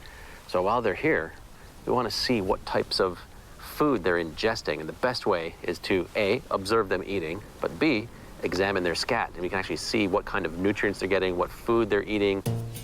I'll be taking my samples to the lab at the Winnipeg Zoo for further analysis. As we collect more and more scat, we'll have a better sense what bears have been eating. So what are they eating in the summer? There's been lots of talk about kind of switching to alternative and terrestrial food sources. So how big a role does that play? What's going into those scats? What's supporting those different bears? We know they eat grass in the summer, but with the warm months getting longer and longer, will this diet be enough for them to survive on? Gathering samples will help us find out. Right now, the bear is just curious, sitting on the sand. Now he's gonna poop. It's pooping. Fresh bear poop, yes. Of course, we have to get to it. Doesn't seem to be too interested in us, so we're gonna try and get up close to where we saw it drop that scat, so. Isn't that nice poop there? And the bear decided to stop. The bear is quite close, but as long as we don't do anything to alarm him, he should be okay. Just in case, I've got my bear banger here. Shoots off a flare. Hopefully, won't need it. This bear is too close for us to safely collect the sample right now, and it looks like it's got no plans on leaving anytime soon. There's no reason to run off. Running off takes a lot of energy. You don't want to stress them. They don't have energy to waste at this time of the year. We decide to wait it out. So the whole life of a polar bear is totally retention of energy. What's the lean times for them right now? They're very lean time. They need to conserve their energy because, for the most part, they're living off their own fat reserves stored up from last season's hunt. Should I be worried that I have a seal blubber energy bar in my pocket right now? I'm 100% convinced you have any seal blubber, anything, this bear would be run over here. It's like ringing the dinner bell. As their fat reserves run low, the question now becomes, can the Hudson Bay polar bear adapt to survive? These scat samples will provide invaluable information, but this bear isn't making it easy. He's just hanging out.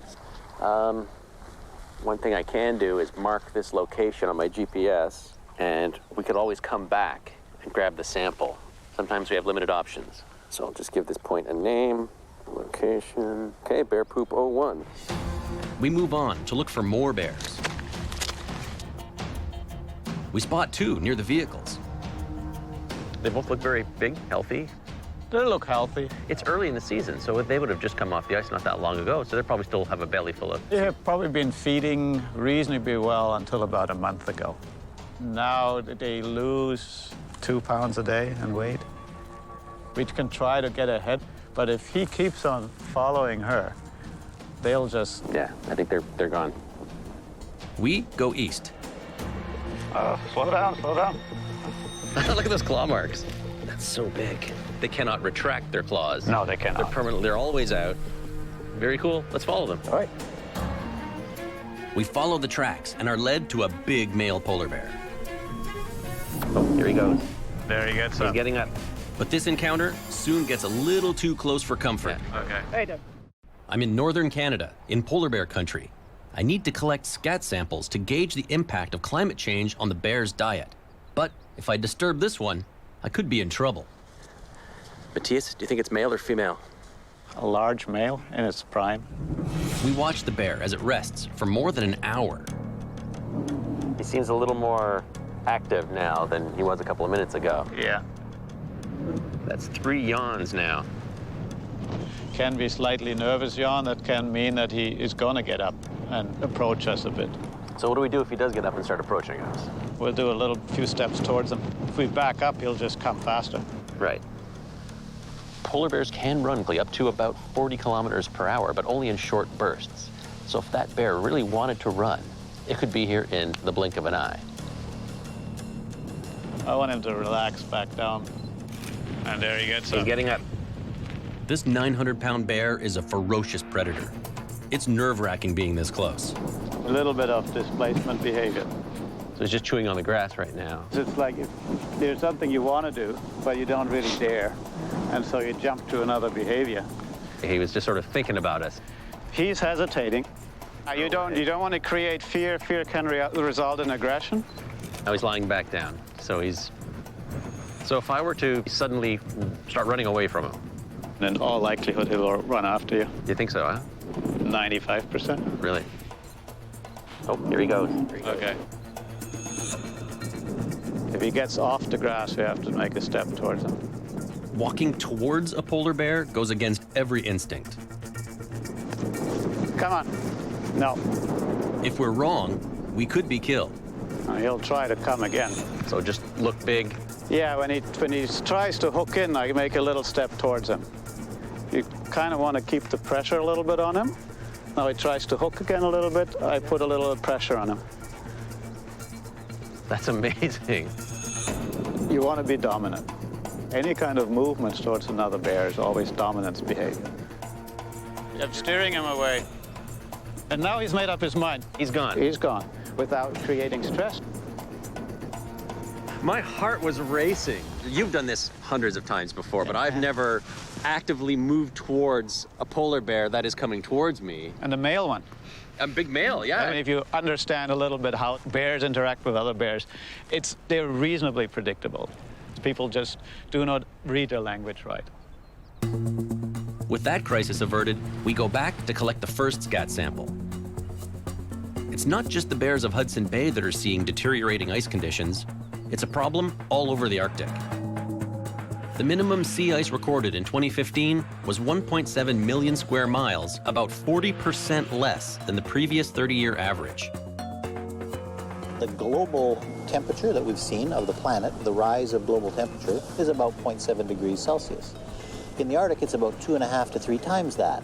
And the reason for that is when you cover that surface with this white sea ice, you're reflecting all that energy from the sun back to space, so it keeps it cool. Open it up, that energy goes into the surface of the ocean, and it warms things up. That's a big change. The loss of sea ice would cause a major break in the chain of life in the Arctic. Sea ice is an integral part of the Arctic food web, providing habitat for microorganisms like ice algae and zooplankton. Algae attaches to the bottom of the ice and becomes food for fish and marine mammals. Those fish sustain seals, and seals sustain polar bears.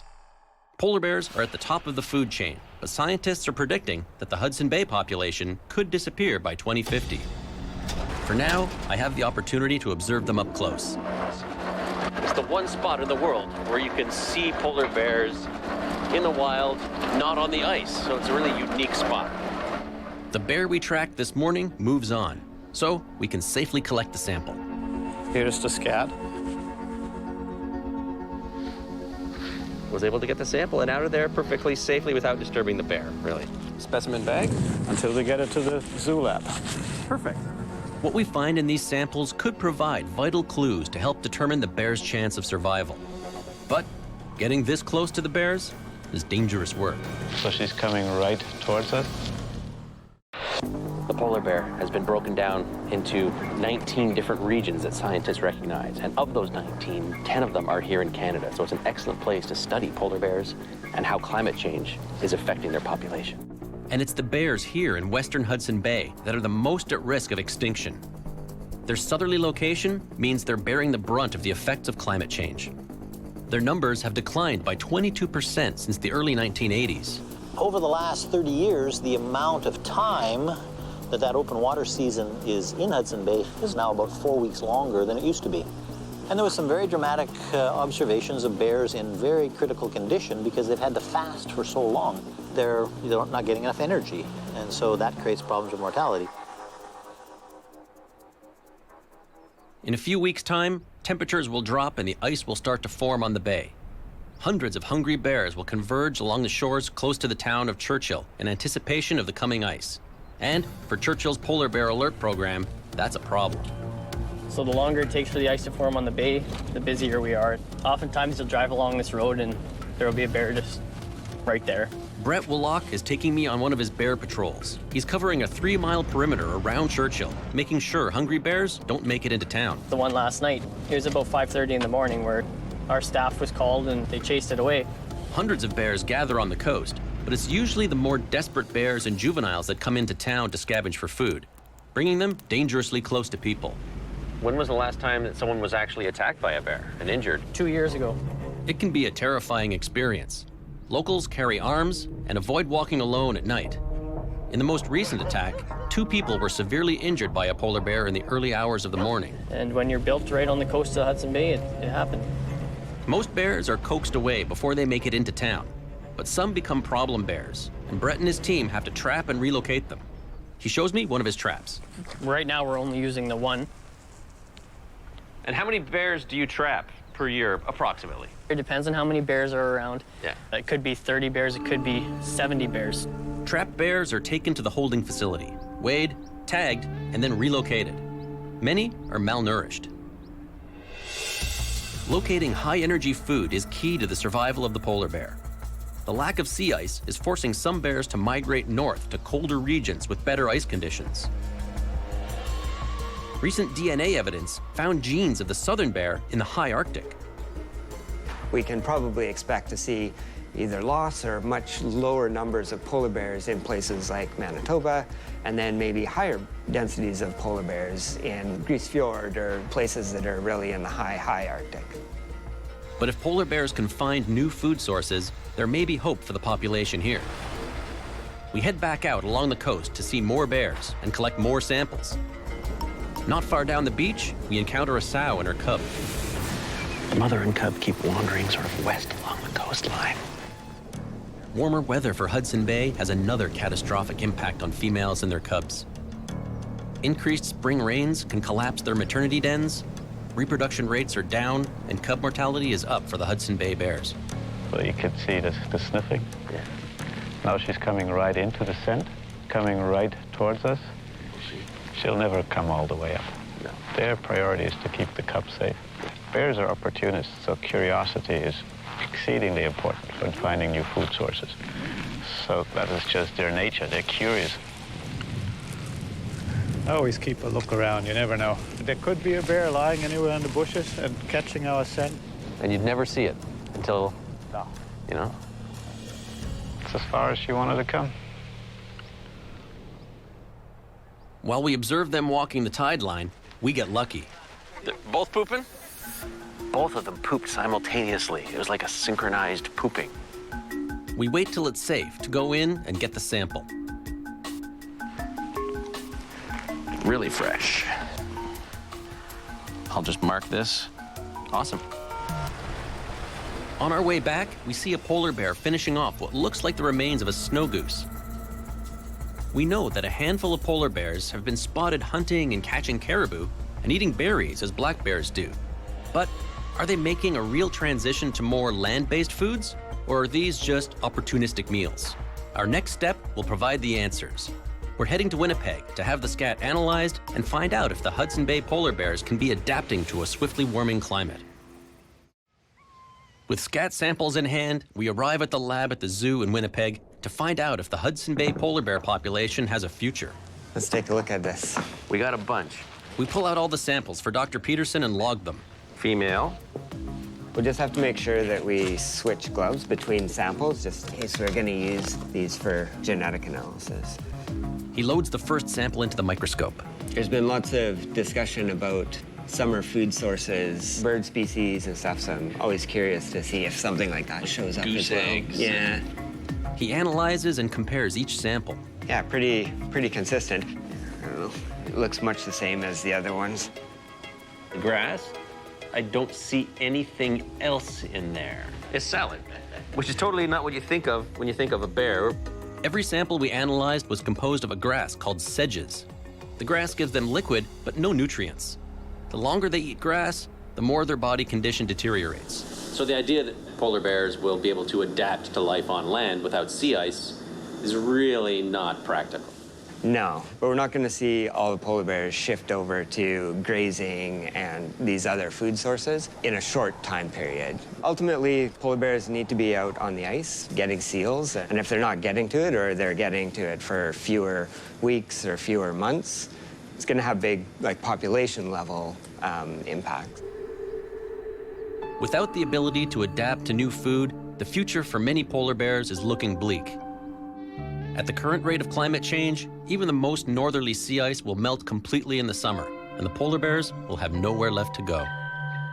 For the first time, an animal at the very top of the food chain could be wiped out by climate change.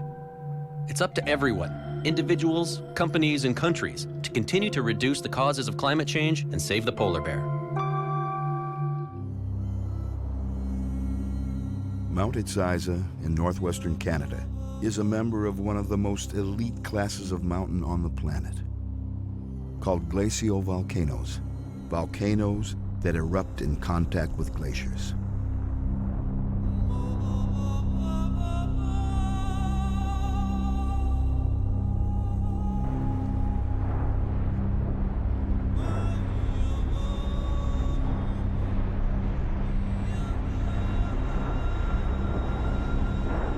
Born from the union of incompatible parents, the conjugal mixing of flowing magma and rock-hard glaciers, the union of ice and fire.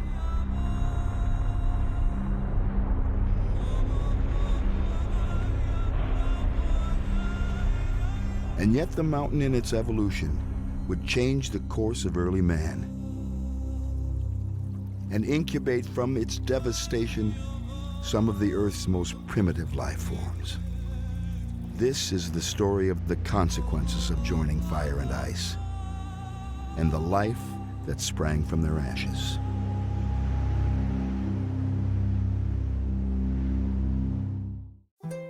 Edzaiza is a complex of 50 volcanoes, a symphony of epic proportions, written in a script of geology upon a parchment of time.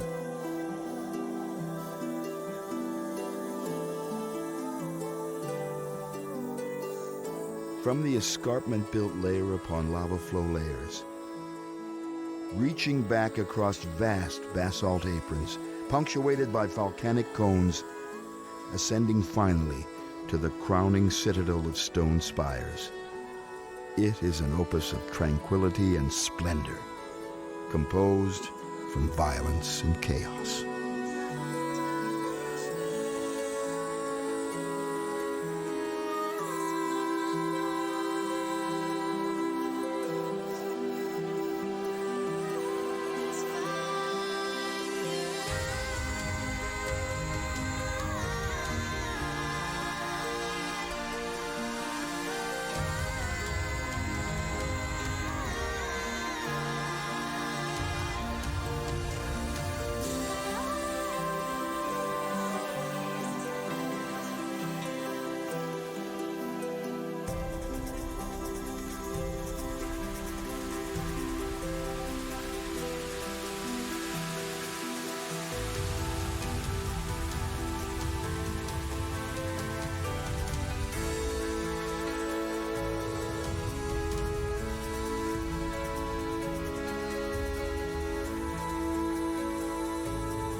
Using geological techniques such as carbon-14 dating of rocks, we can form an outline of the mountain's evolution. The Edzaiza volcanic complex is part of the Stikine seismic belt, running north-south along the interior west coast of British Columbia and into the Yukon. This volcanic belt was the result of the subduction of the Pacific plate sliding beneath the advancing North American continent. It is believed that the first volcanic activity in the Edzaiza region began 8 million years ago, midway along the complex, damming a river, creating a lake in its lee. Volcanic vents opened beneath the lake, creating subaquatic mounds of basalt pillows that grew until the lava rose above the lake's surface, eventually filling and draining it. Following a period of dormancy, a new series of steam vents, geysers, and mud pods began to appear on the flanks of the first eruption, heralding the second period of vulcanization. Magma soon flowed to the west and south, until even the earlier formations were buried. The most extensive volcanic events on Etziza, called the Nido period, were not localized to a single volcano, as magma flowed out of 6 major volcanic cones and dozens of lesser formations covering much of the complex. Fire fountains of gases and magma were common, and ash vents darkened the sky and masked the sun. After a long period of glaciation, another major vent opened, spilling sticky, viscous lava that adhered to the sides of the volcano, building a mountain that is today Mount Etziza. At the zenith of this volcano's growth, it formed a peak rising at least 600 meters. Then suddenly, the mountain blew its top, demolishing the upper regions of the cone, weakening the eastern flank of the crater. Lava lakes formed in what was left of the Mount Etziza cone. And again, pressure built up in the magma chamber below until it blew out the eastern wall, exposing the caldera to glacial erosion. There was a period of 500,000 years of semi-dormancy before a new series of volcanic activities began throughout the complex, sending vast blankets of fluid basalt and ash flowing across the apron.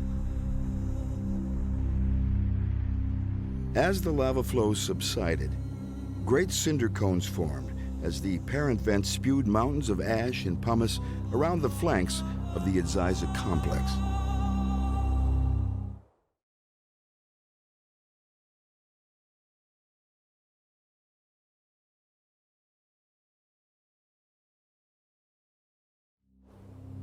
Etziza is a mountain of mystery, both spiritually and scientifically.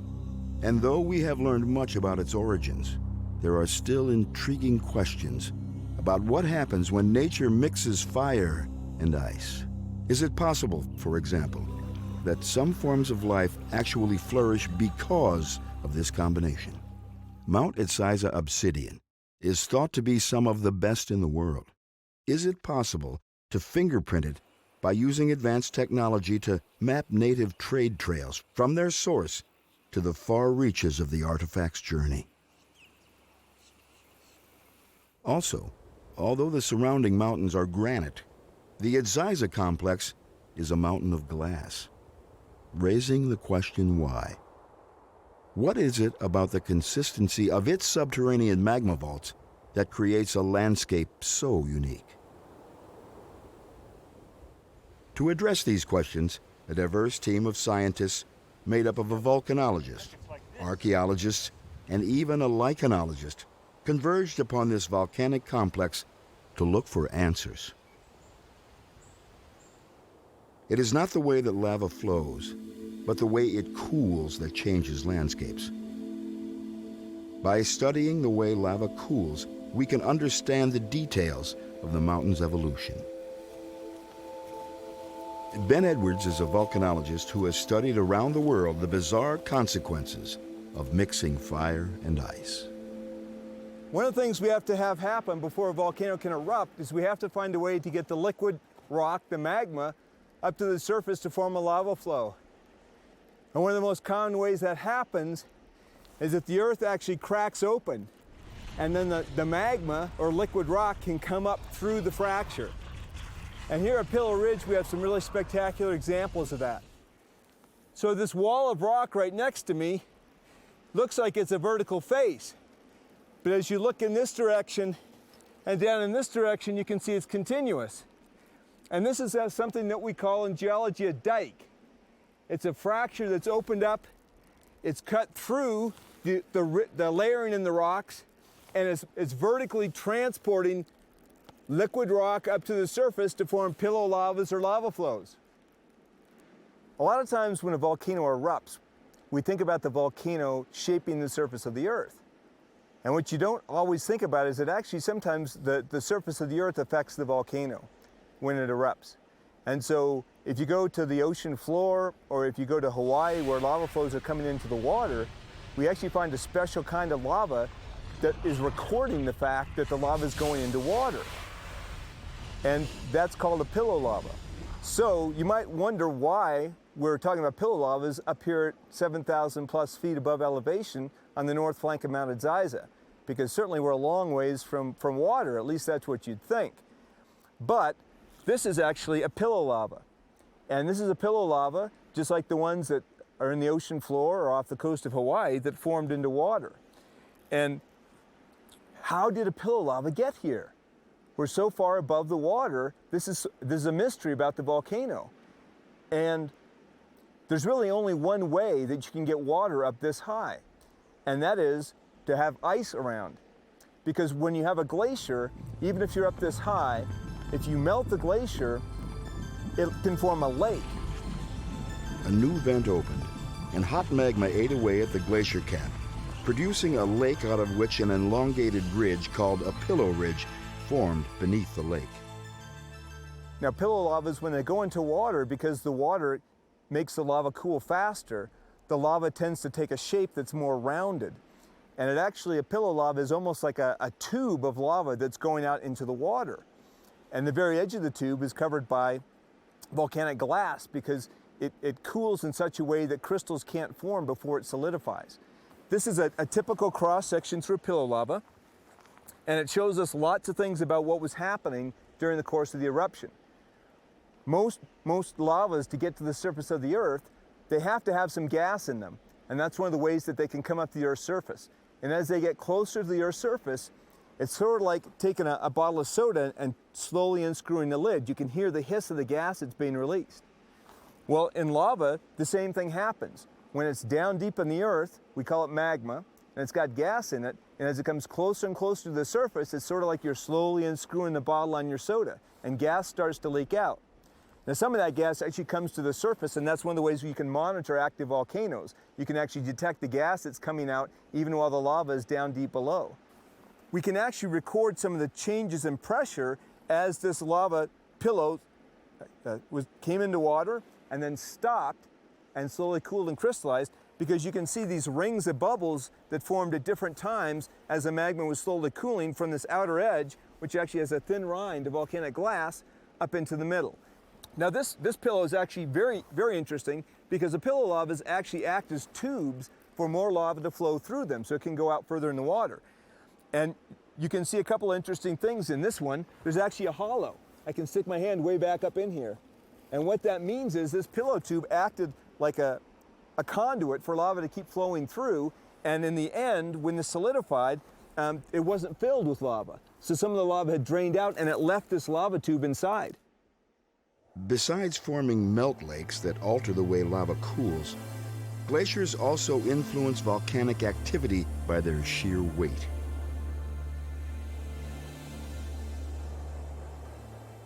When you load the crust of North America, the continental crust, with large amounts of ice. When we had the ice ages, you formed big ice sheets that covered Canada. And when you load the crust with all that ice, you actually press the crust down. It's remarkable that thickness of ice can depress the crust hundreds of meters. And that creates stresses in the crust, which will cause the rocks to fracture, actually. And you can imagine in a place where you're at the threshold of the release of lavas, magmas from shallow depths in the crust, if you create those external forces, the loading of the crust, that it will trigger volcanic activity. In the case of Mount Ziza, you get a lot of evidence that eruptions occurred when there were glaciers in the landscape. And that's not coincidence. It's this kind of association between the loading and the unloading that is probably triggering a lot of this volcanic activity. Ice can also serve as a record of volcanic events. But Mount Adziza has a twofold history. Sometimes it erupts basalt lava flows, which are very fluid, can travel very far, but other times it erupts lava flows that tend to be explosive, like Mount St. Helens, like Mount Pinatubo. And those lavas that are explosive tend to have a different chemical composition. And that's one of the reasons why they're more explosive.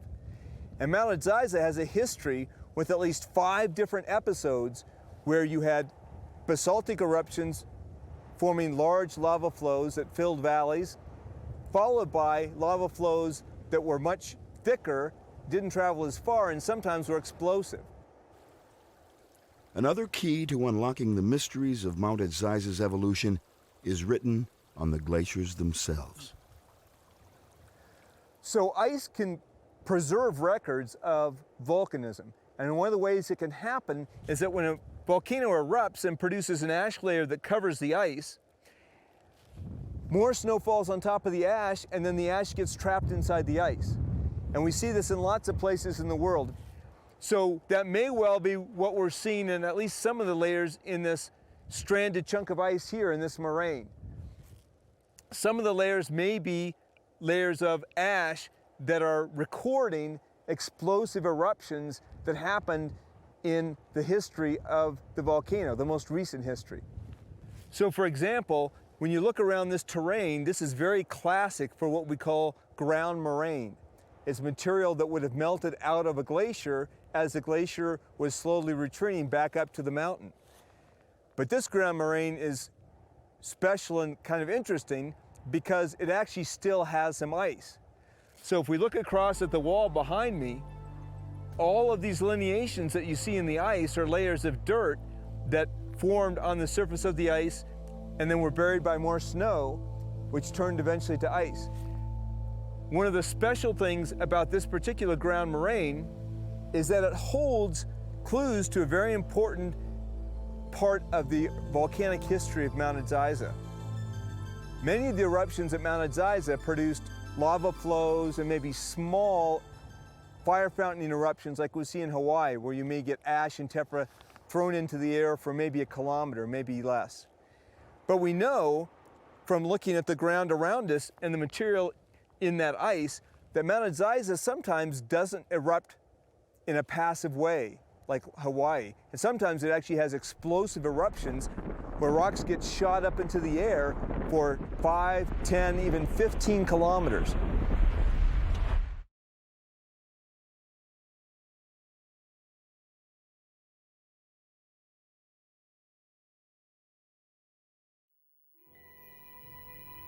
While the geological history of Adziza is mapped in millions of years, its natural history is both Spartan and recent.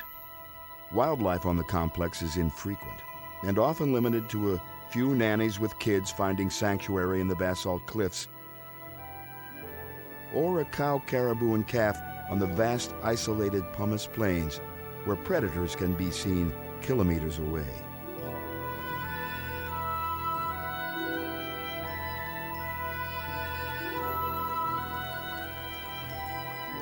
Plants survive by sheer acts of their will and are often isolated to small oasis streams that vent out the sides of barren hills of ash and pumice.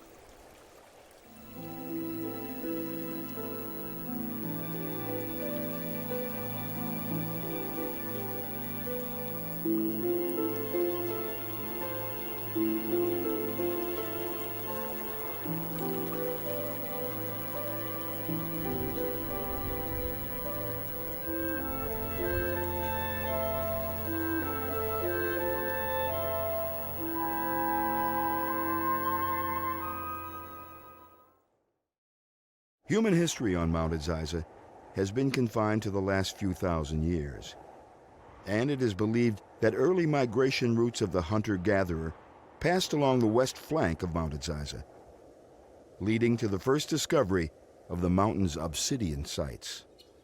This material would prove invaluable for making tools, weapons, and would become the basis of a flourishing trade network.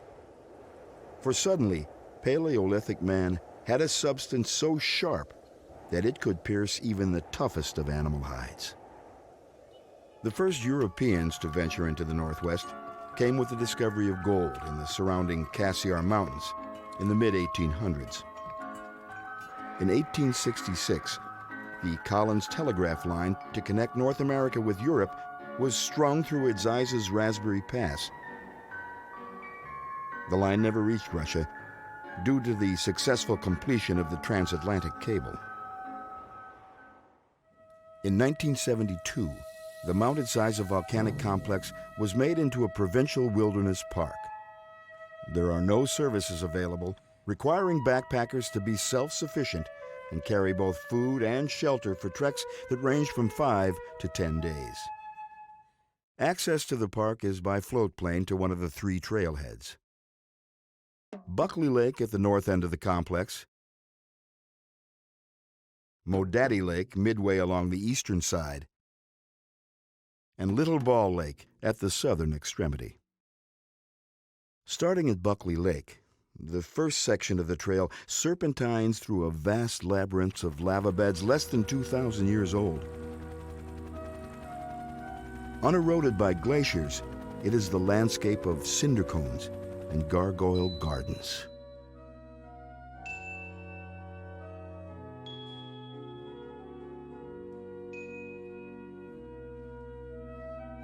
The trail through the midsection of the complex skirts the main peaks to the west, arching around tongues of glaciers before giving way to a great moonscape desert where plant life is the exception. Unlike other great deserts of sand, this section is covered with pumice dunes sandwiched between great ash and cinder cones. The southern terminus of the park is the Spectrum Range, named for its kaleidoscopic splendor, a geological palette of brilliant earth tones, rust-red irons,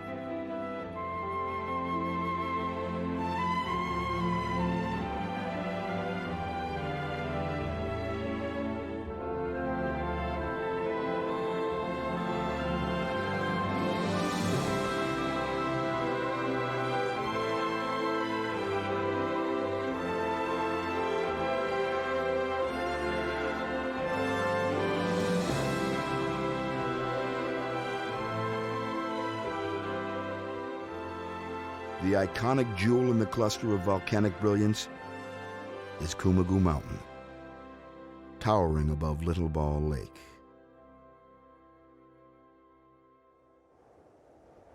The influence of mixing glaciers and vulcanization is not limited to creating or destroying mountains. Glaciers are depositories of the wind, not just ash and pumice, but also life forms such as seeds, spores, and pollen from around the world are deposited on glaciers. As glaciers recede, the potential life forms often settle into an alien and inhospitable environment and never take root. But what happens when they settle into a volcanic hot springs? Lichenologist Patrick Williston came to Mount Edziza to explore this question. Hot springs are often evident by the formation of outcrops of pure mineral salts. Meltwater from glaciers filters down through the porous, mineral-rich layers of lava, where it is heated by subsurface vents, causing the hot water to dissolve the minerals, such as magnesium. Once upon the surface, this salt-saturated soup flows out over the vegetation, slowly crystallizing and fossilizing the plants in its path. So what's happening right around here is that the seepage is coming over and flowing over some of the plants like this grass, and in certain places it will precipitate around the grass and effectively petrify the vegetation.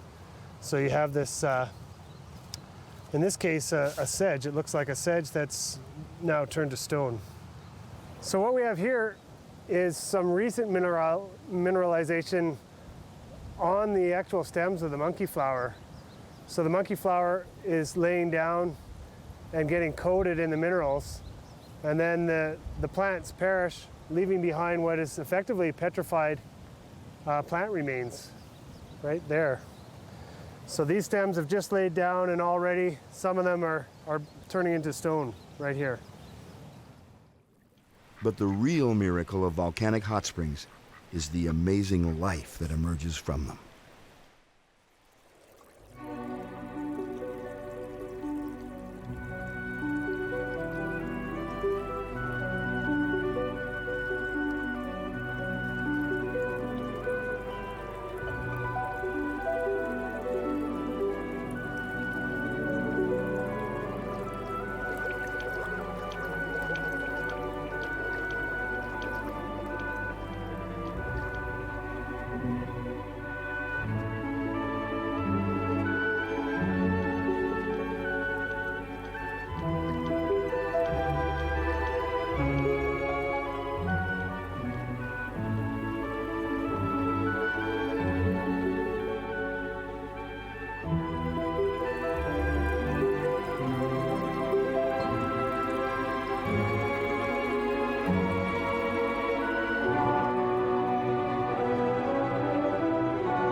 Is it possible for primitive life forms released from receding glaciers to survive in these volcanic hot springs? To answer this question, water temperature of individual hot springs was taken and algae samples were collected for analysis. I'm an aquatic ecologist and I study fresh water.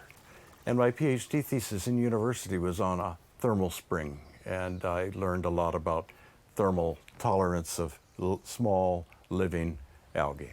And it's amazing the variety of algae, but also their tolerance.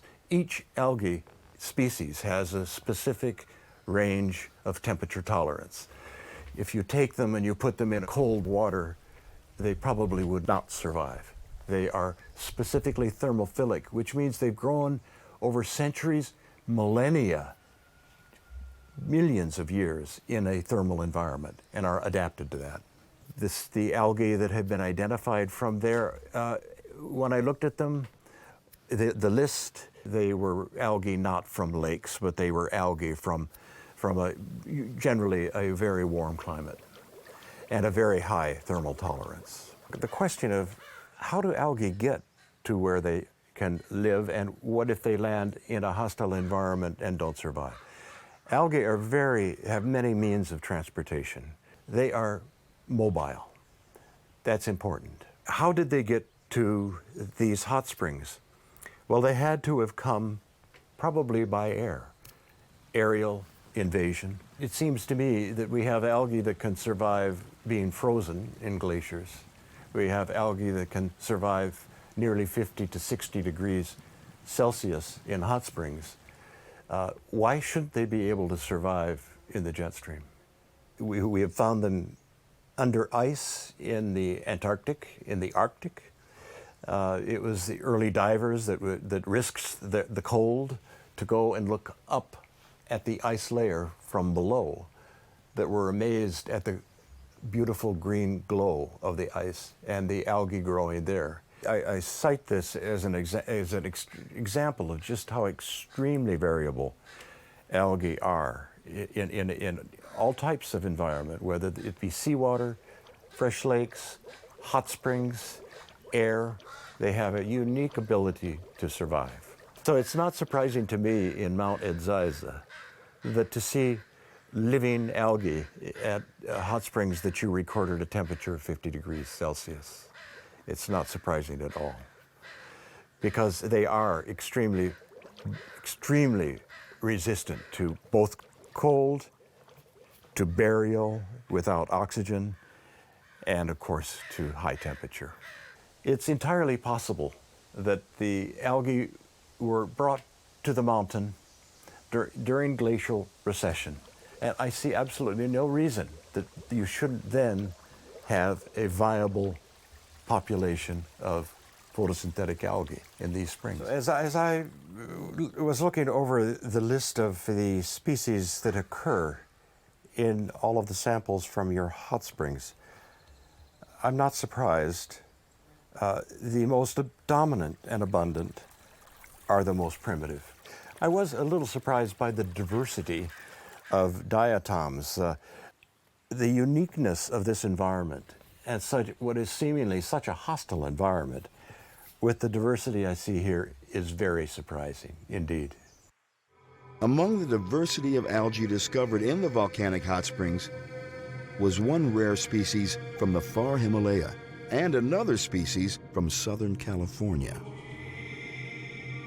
While the interaction of fire and ice resulted in an abundance of algae species flourishing, the consequences of this unlikely union produced the volcanic glass obsidian that would permanently change the hunting habits of early man.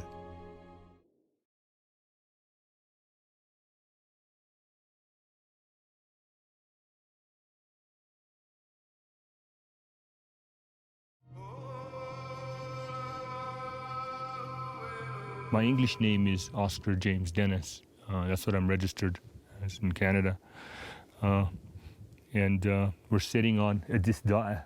You know, it's referred to by most as Mount Edzidza. I have a difficult time calling it Mount Edzidza.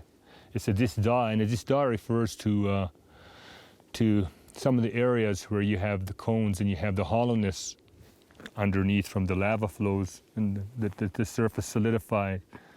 And then you have the hollowness with the rocks, the burnt out rocks. And when you walk on the rocks, it makes a sound in combination with the hollowness of the mountain.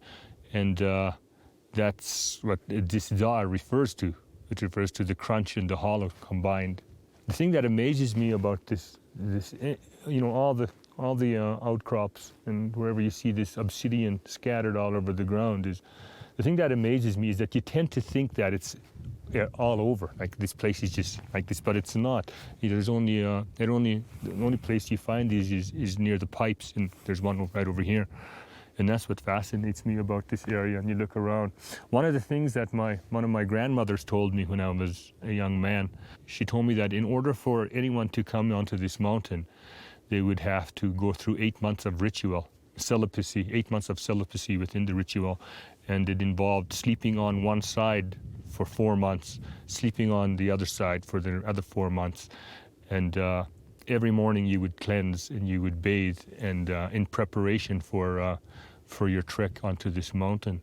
And then she also said when you came onto the mountain, it was believed that the mountain was alive.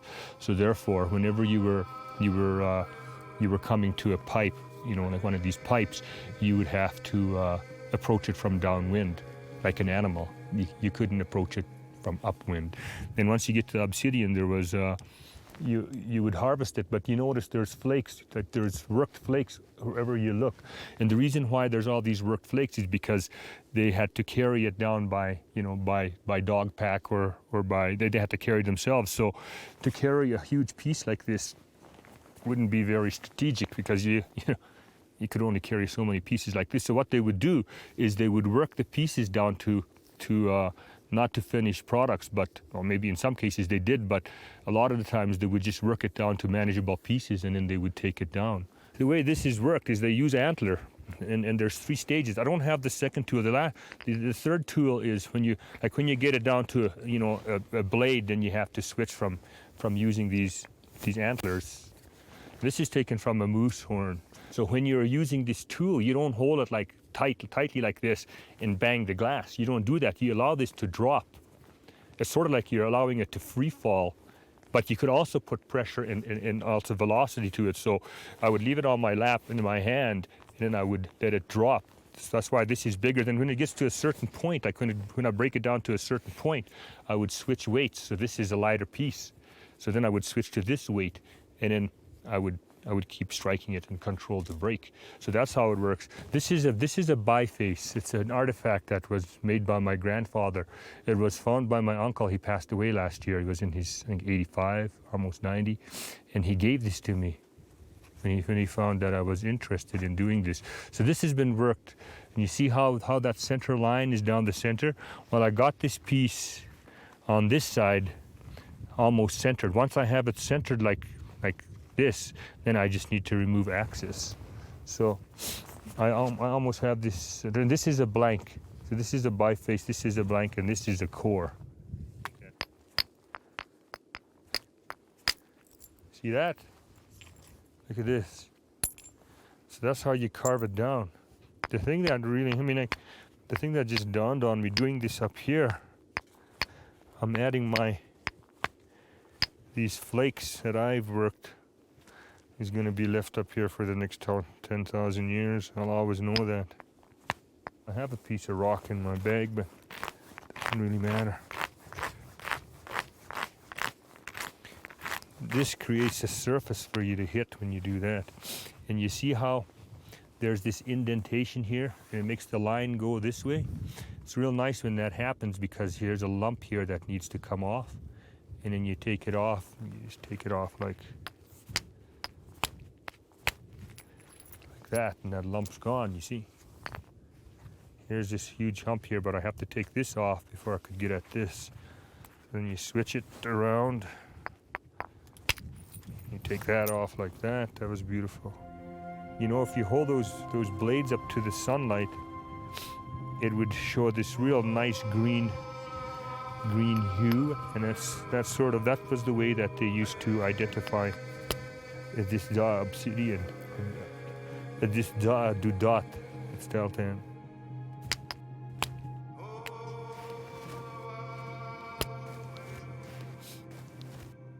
So there it is. It's amazing to be here on the flank of Edzaidza, which was really the mother lode for obsidian volcanic glass that traded all over the country. The thought that, pieces of glass worked on this very flat here would have been traded as far as Haida Gwaii, east across the Rockies, certainly south into middle British Columbia, possibly as far as California. And it's kind of magical to sort of be here and know that obsidian has been worked on this mountain not for 1,000 years, but for 8,500 years. Now, this particular place would have been covered by ice at that time, but there would have been great boulders of obsidian spat out by the mountain in a sense, and the original peoples must have walked up these valleys, found those great treasures, because you have to think, these were Paleolithic hunters and gatherers. They depended on the hunt. They needed a tool that could pierce hide, the hide of a caribou, the hide of a sheep, the hide of even a grizzly bear. And when you could take something like a piece of obsidian glass, which we know is the sharpest known substance on Earth, this would have represented a treasury of wealth beyond any other element in the Paleolithic toolkit. And so who controlled the source would have been amongst the most powerful and richest people of their era, whether that era was 4,000 years ago, 2,000 years ago, or 1,000 years ago. And so they would have come up here and they would have found these great cores of obsidian. Now this is a tiny one. Some of these things can be as broad as your arms can reach. And they would have slowly worked this until they had a kind of a piece that they could, a blank as it's called, that you could carry down off the mountain with you. Or you could continue to work it until you had a perfect biface here on the mountain. But a core of obsidian would have been like a lump of gold today, carried along the trade routes throughout the country. And one of the things, when you walk across Edzaidza, you can sometimes walk for kilometers at a time where it seems like 25% of the ground cover is shards of obsidian. And your first thought is, that can't be all of human creation, but it is. And having just watched Oscar take a core of obsidian and turn it into this sort of blank, this is the very piece he chipped, and all around him remain the elements of what had been the core. And so if you multiply that by thousands of people over thousands of years, working this mother lode, it becomes a sort of carpet of the human imagination and technology spread across the mountain that is sacred to the Tahltan.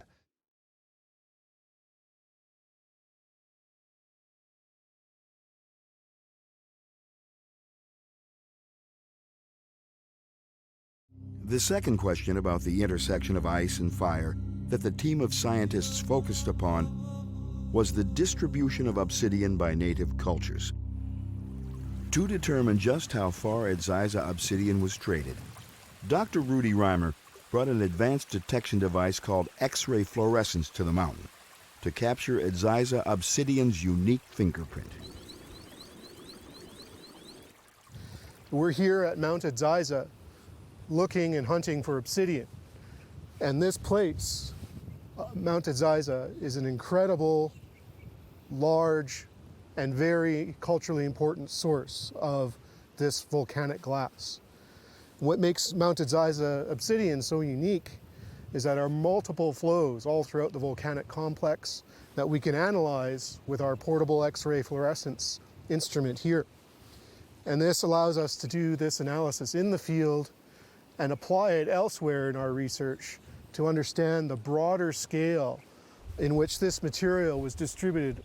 So the work that we do here, close to the source, to characterize and obtain elemental fingerprints of this material is of the utmost importance, not only for archaeologists, but for First Nations people who've been utilizing this place for up to 10,000 years.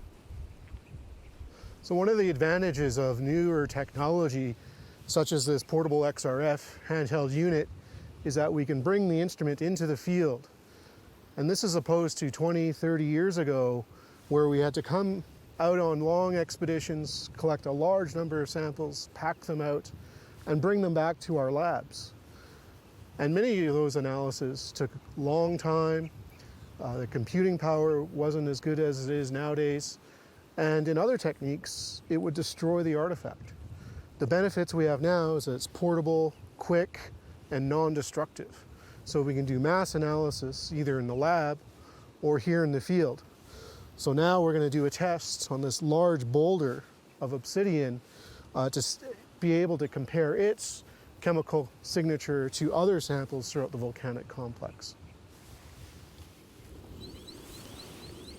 And so here we're at the headwaters of this creek, which would have provided a nice travel corridor up to Goat Mountain there that is known as one of the main quarry sites throughout the complex. We're here at an archaeological site just above the creek where we were earlier doing some tests. Most of the material down there were raw nodules, probably eroded down by the glaciers in the creek from higher up where the source outcrops are in and around Goat Mountain. But this is much different. What we're looking at here is the result of human activity. And we as archaeologists can recognize the breakage patterns of obsidian and the way people worked this incredible material thousands of years ago. And it's the patterning of the breakage in flakes and debris such as we see here that distinguishes it from natural breakage. And so when we find concentrations of flakes and tools and cores, such as this lithic scatter, we can be very confident that this is the result of human activity. Hi, my name is Jordan Hanley and I'm an undergraduate student here at Simon Fraser University. I'm currently working with Dr. Rudy Reimer establishing the obsidian trade trails from Mount Edsiza and throughout BC and Alberta. So now we're ready for analysis of some obsidian that we're not sure where it's from, but we can obtain elemental spectra and match it to a known source and compare it to other sources that we have in our reference library. Now that we've run a sample, we can examine the spectra of elements that appear within that sample. Most notable are these two large peaks here, which are iron, and this other very large peak here, which is zirconium. And these two peaks are very distinctive to the Mount Edsiza source. It allows us to compare this spectra to other spectra of obsidians that occur across Western North America. So for example, I can move Mounted Ziza to the background, which is now outlined in blue, and compare it to another obsidian source in southern Oregon known as John Day Reservoir. And instantly you can see the same elements all have different concentrations. And we can compare these spectral peaks to one another to distinguish geological samples and archaeological sites. Once the fingerprint of Ziza obsidian had been collected in the field and verified in the laboratory, artifacts from archaeological collections across the continental Northwest were sampled, and an early pattern of native trade routes began to emerge.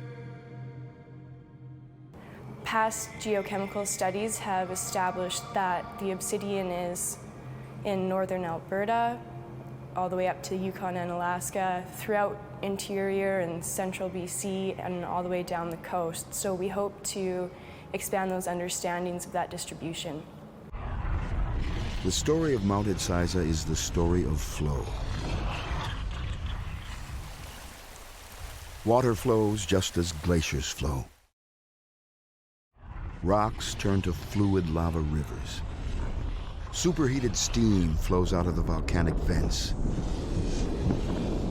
But most of all, time flows. And over a period of 8 million years, it created today's Mounted Ziza complex.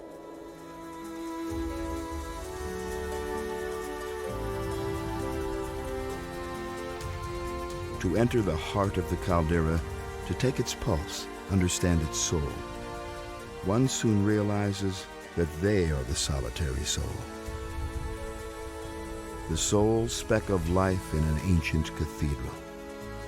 Not the call of a bird, the hum of an insect, not even the track of an animal marks the moving moraine.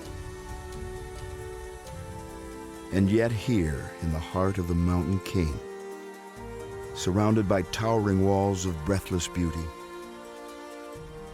where shrouds of mist spike with the smell of fresh sulfur, and vast, yawning crevasse caverns inhale the thunder of water cascading from the rim rock, one realizes that the mountain itself is alive, and has been long before the coming of man.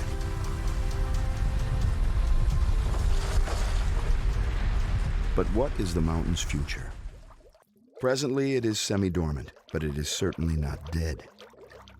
It is likely that Mounted Ziza will continue to erupt, but when is not certain. Mounted Ziza is still active, and there's a good chance at some point in the future, maybe in 10 years, maybe in 100 years, maybe in 1,000 years, that Mounted Ziza is going to produce more eruptions. What is certain is that vulcanization is one of the few primary forces in nature that is not controlled or even influenced by humans. And whatever the future of the mountain, it will continue on its charted course, oblivious to human endeavor.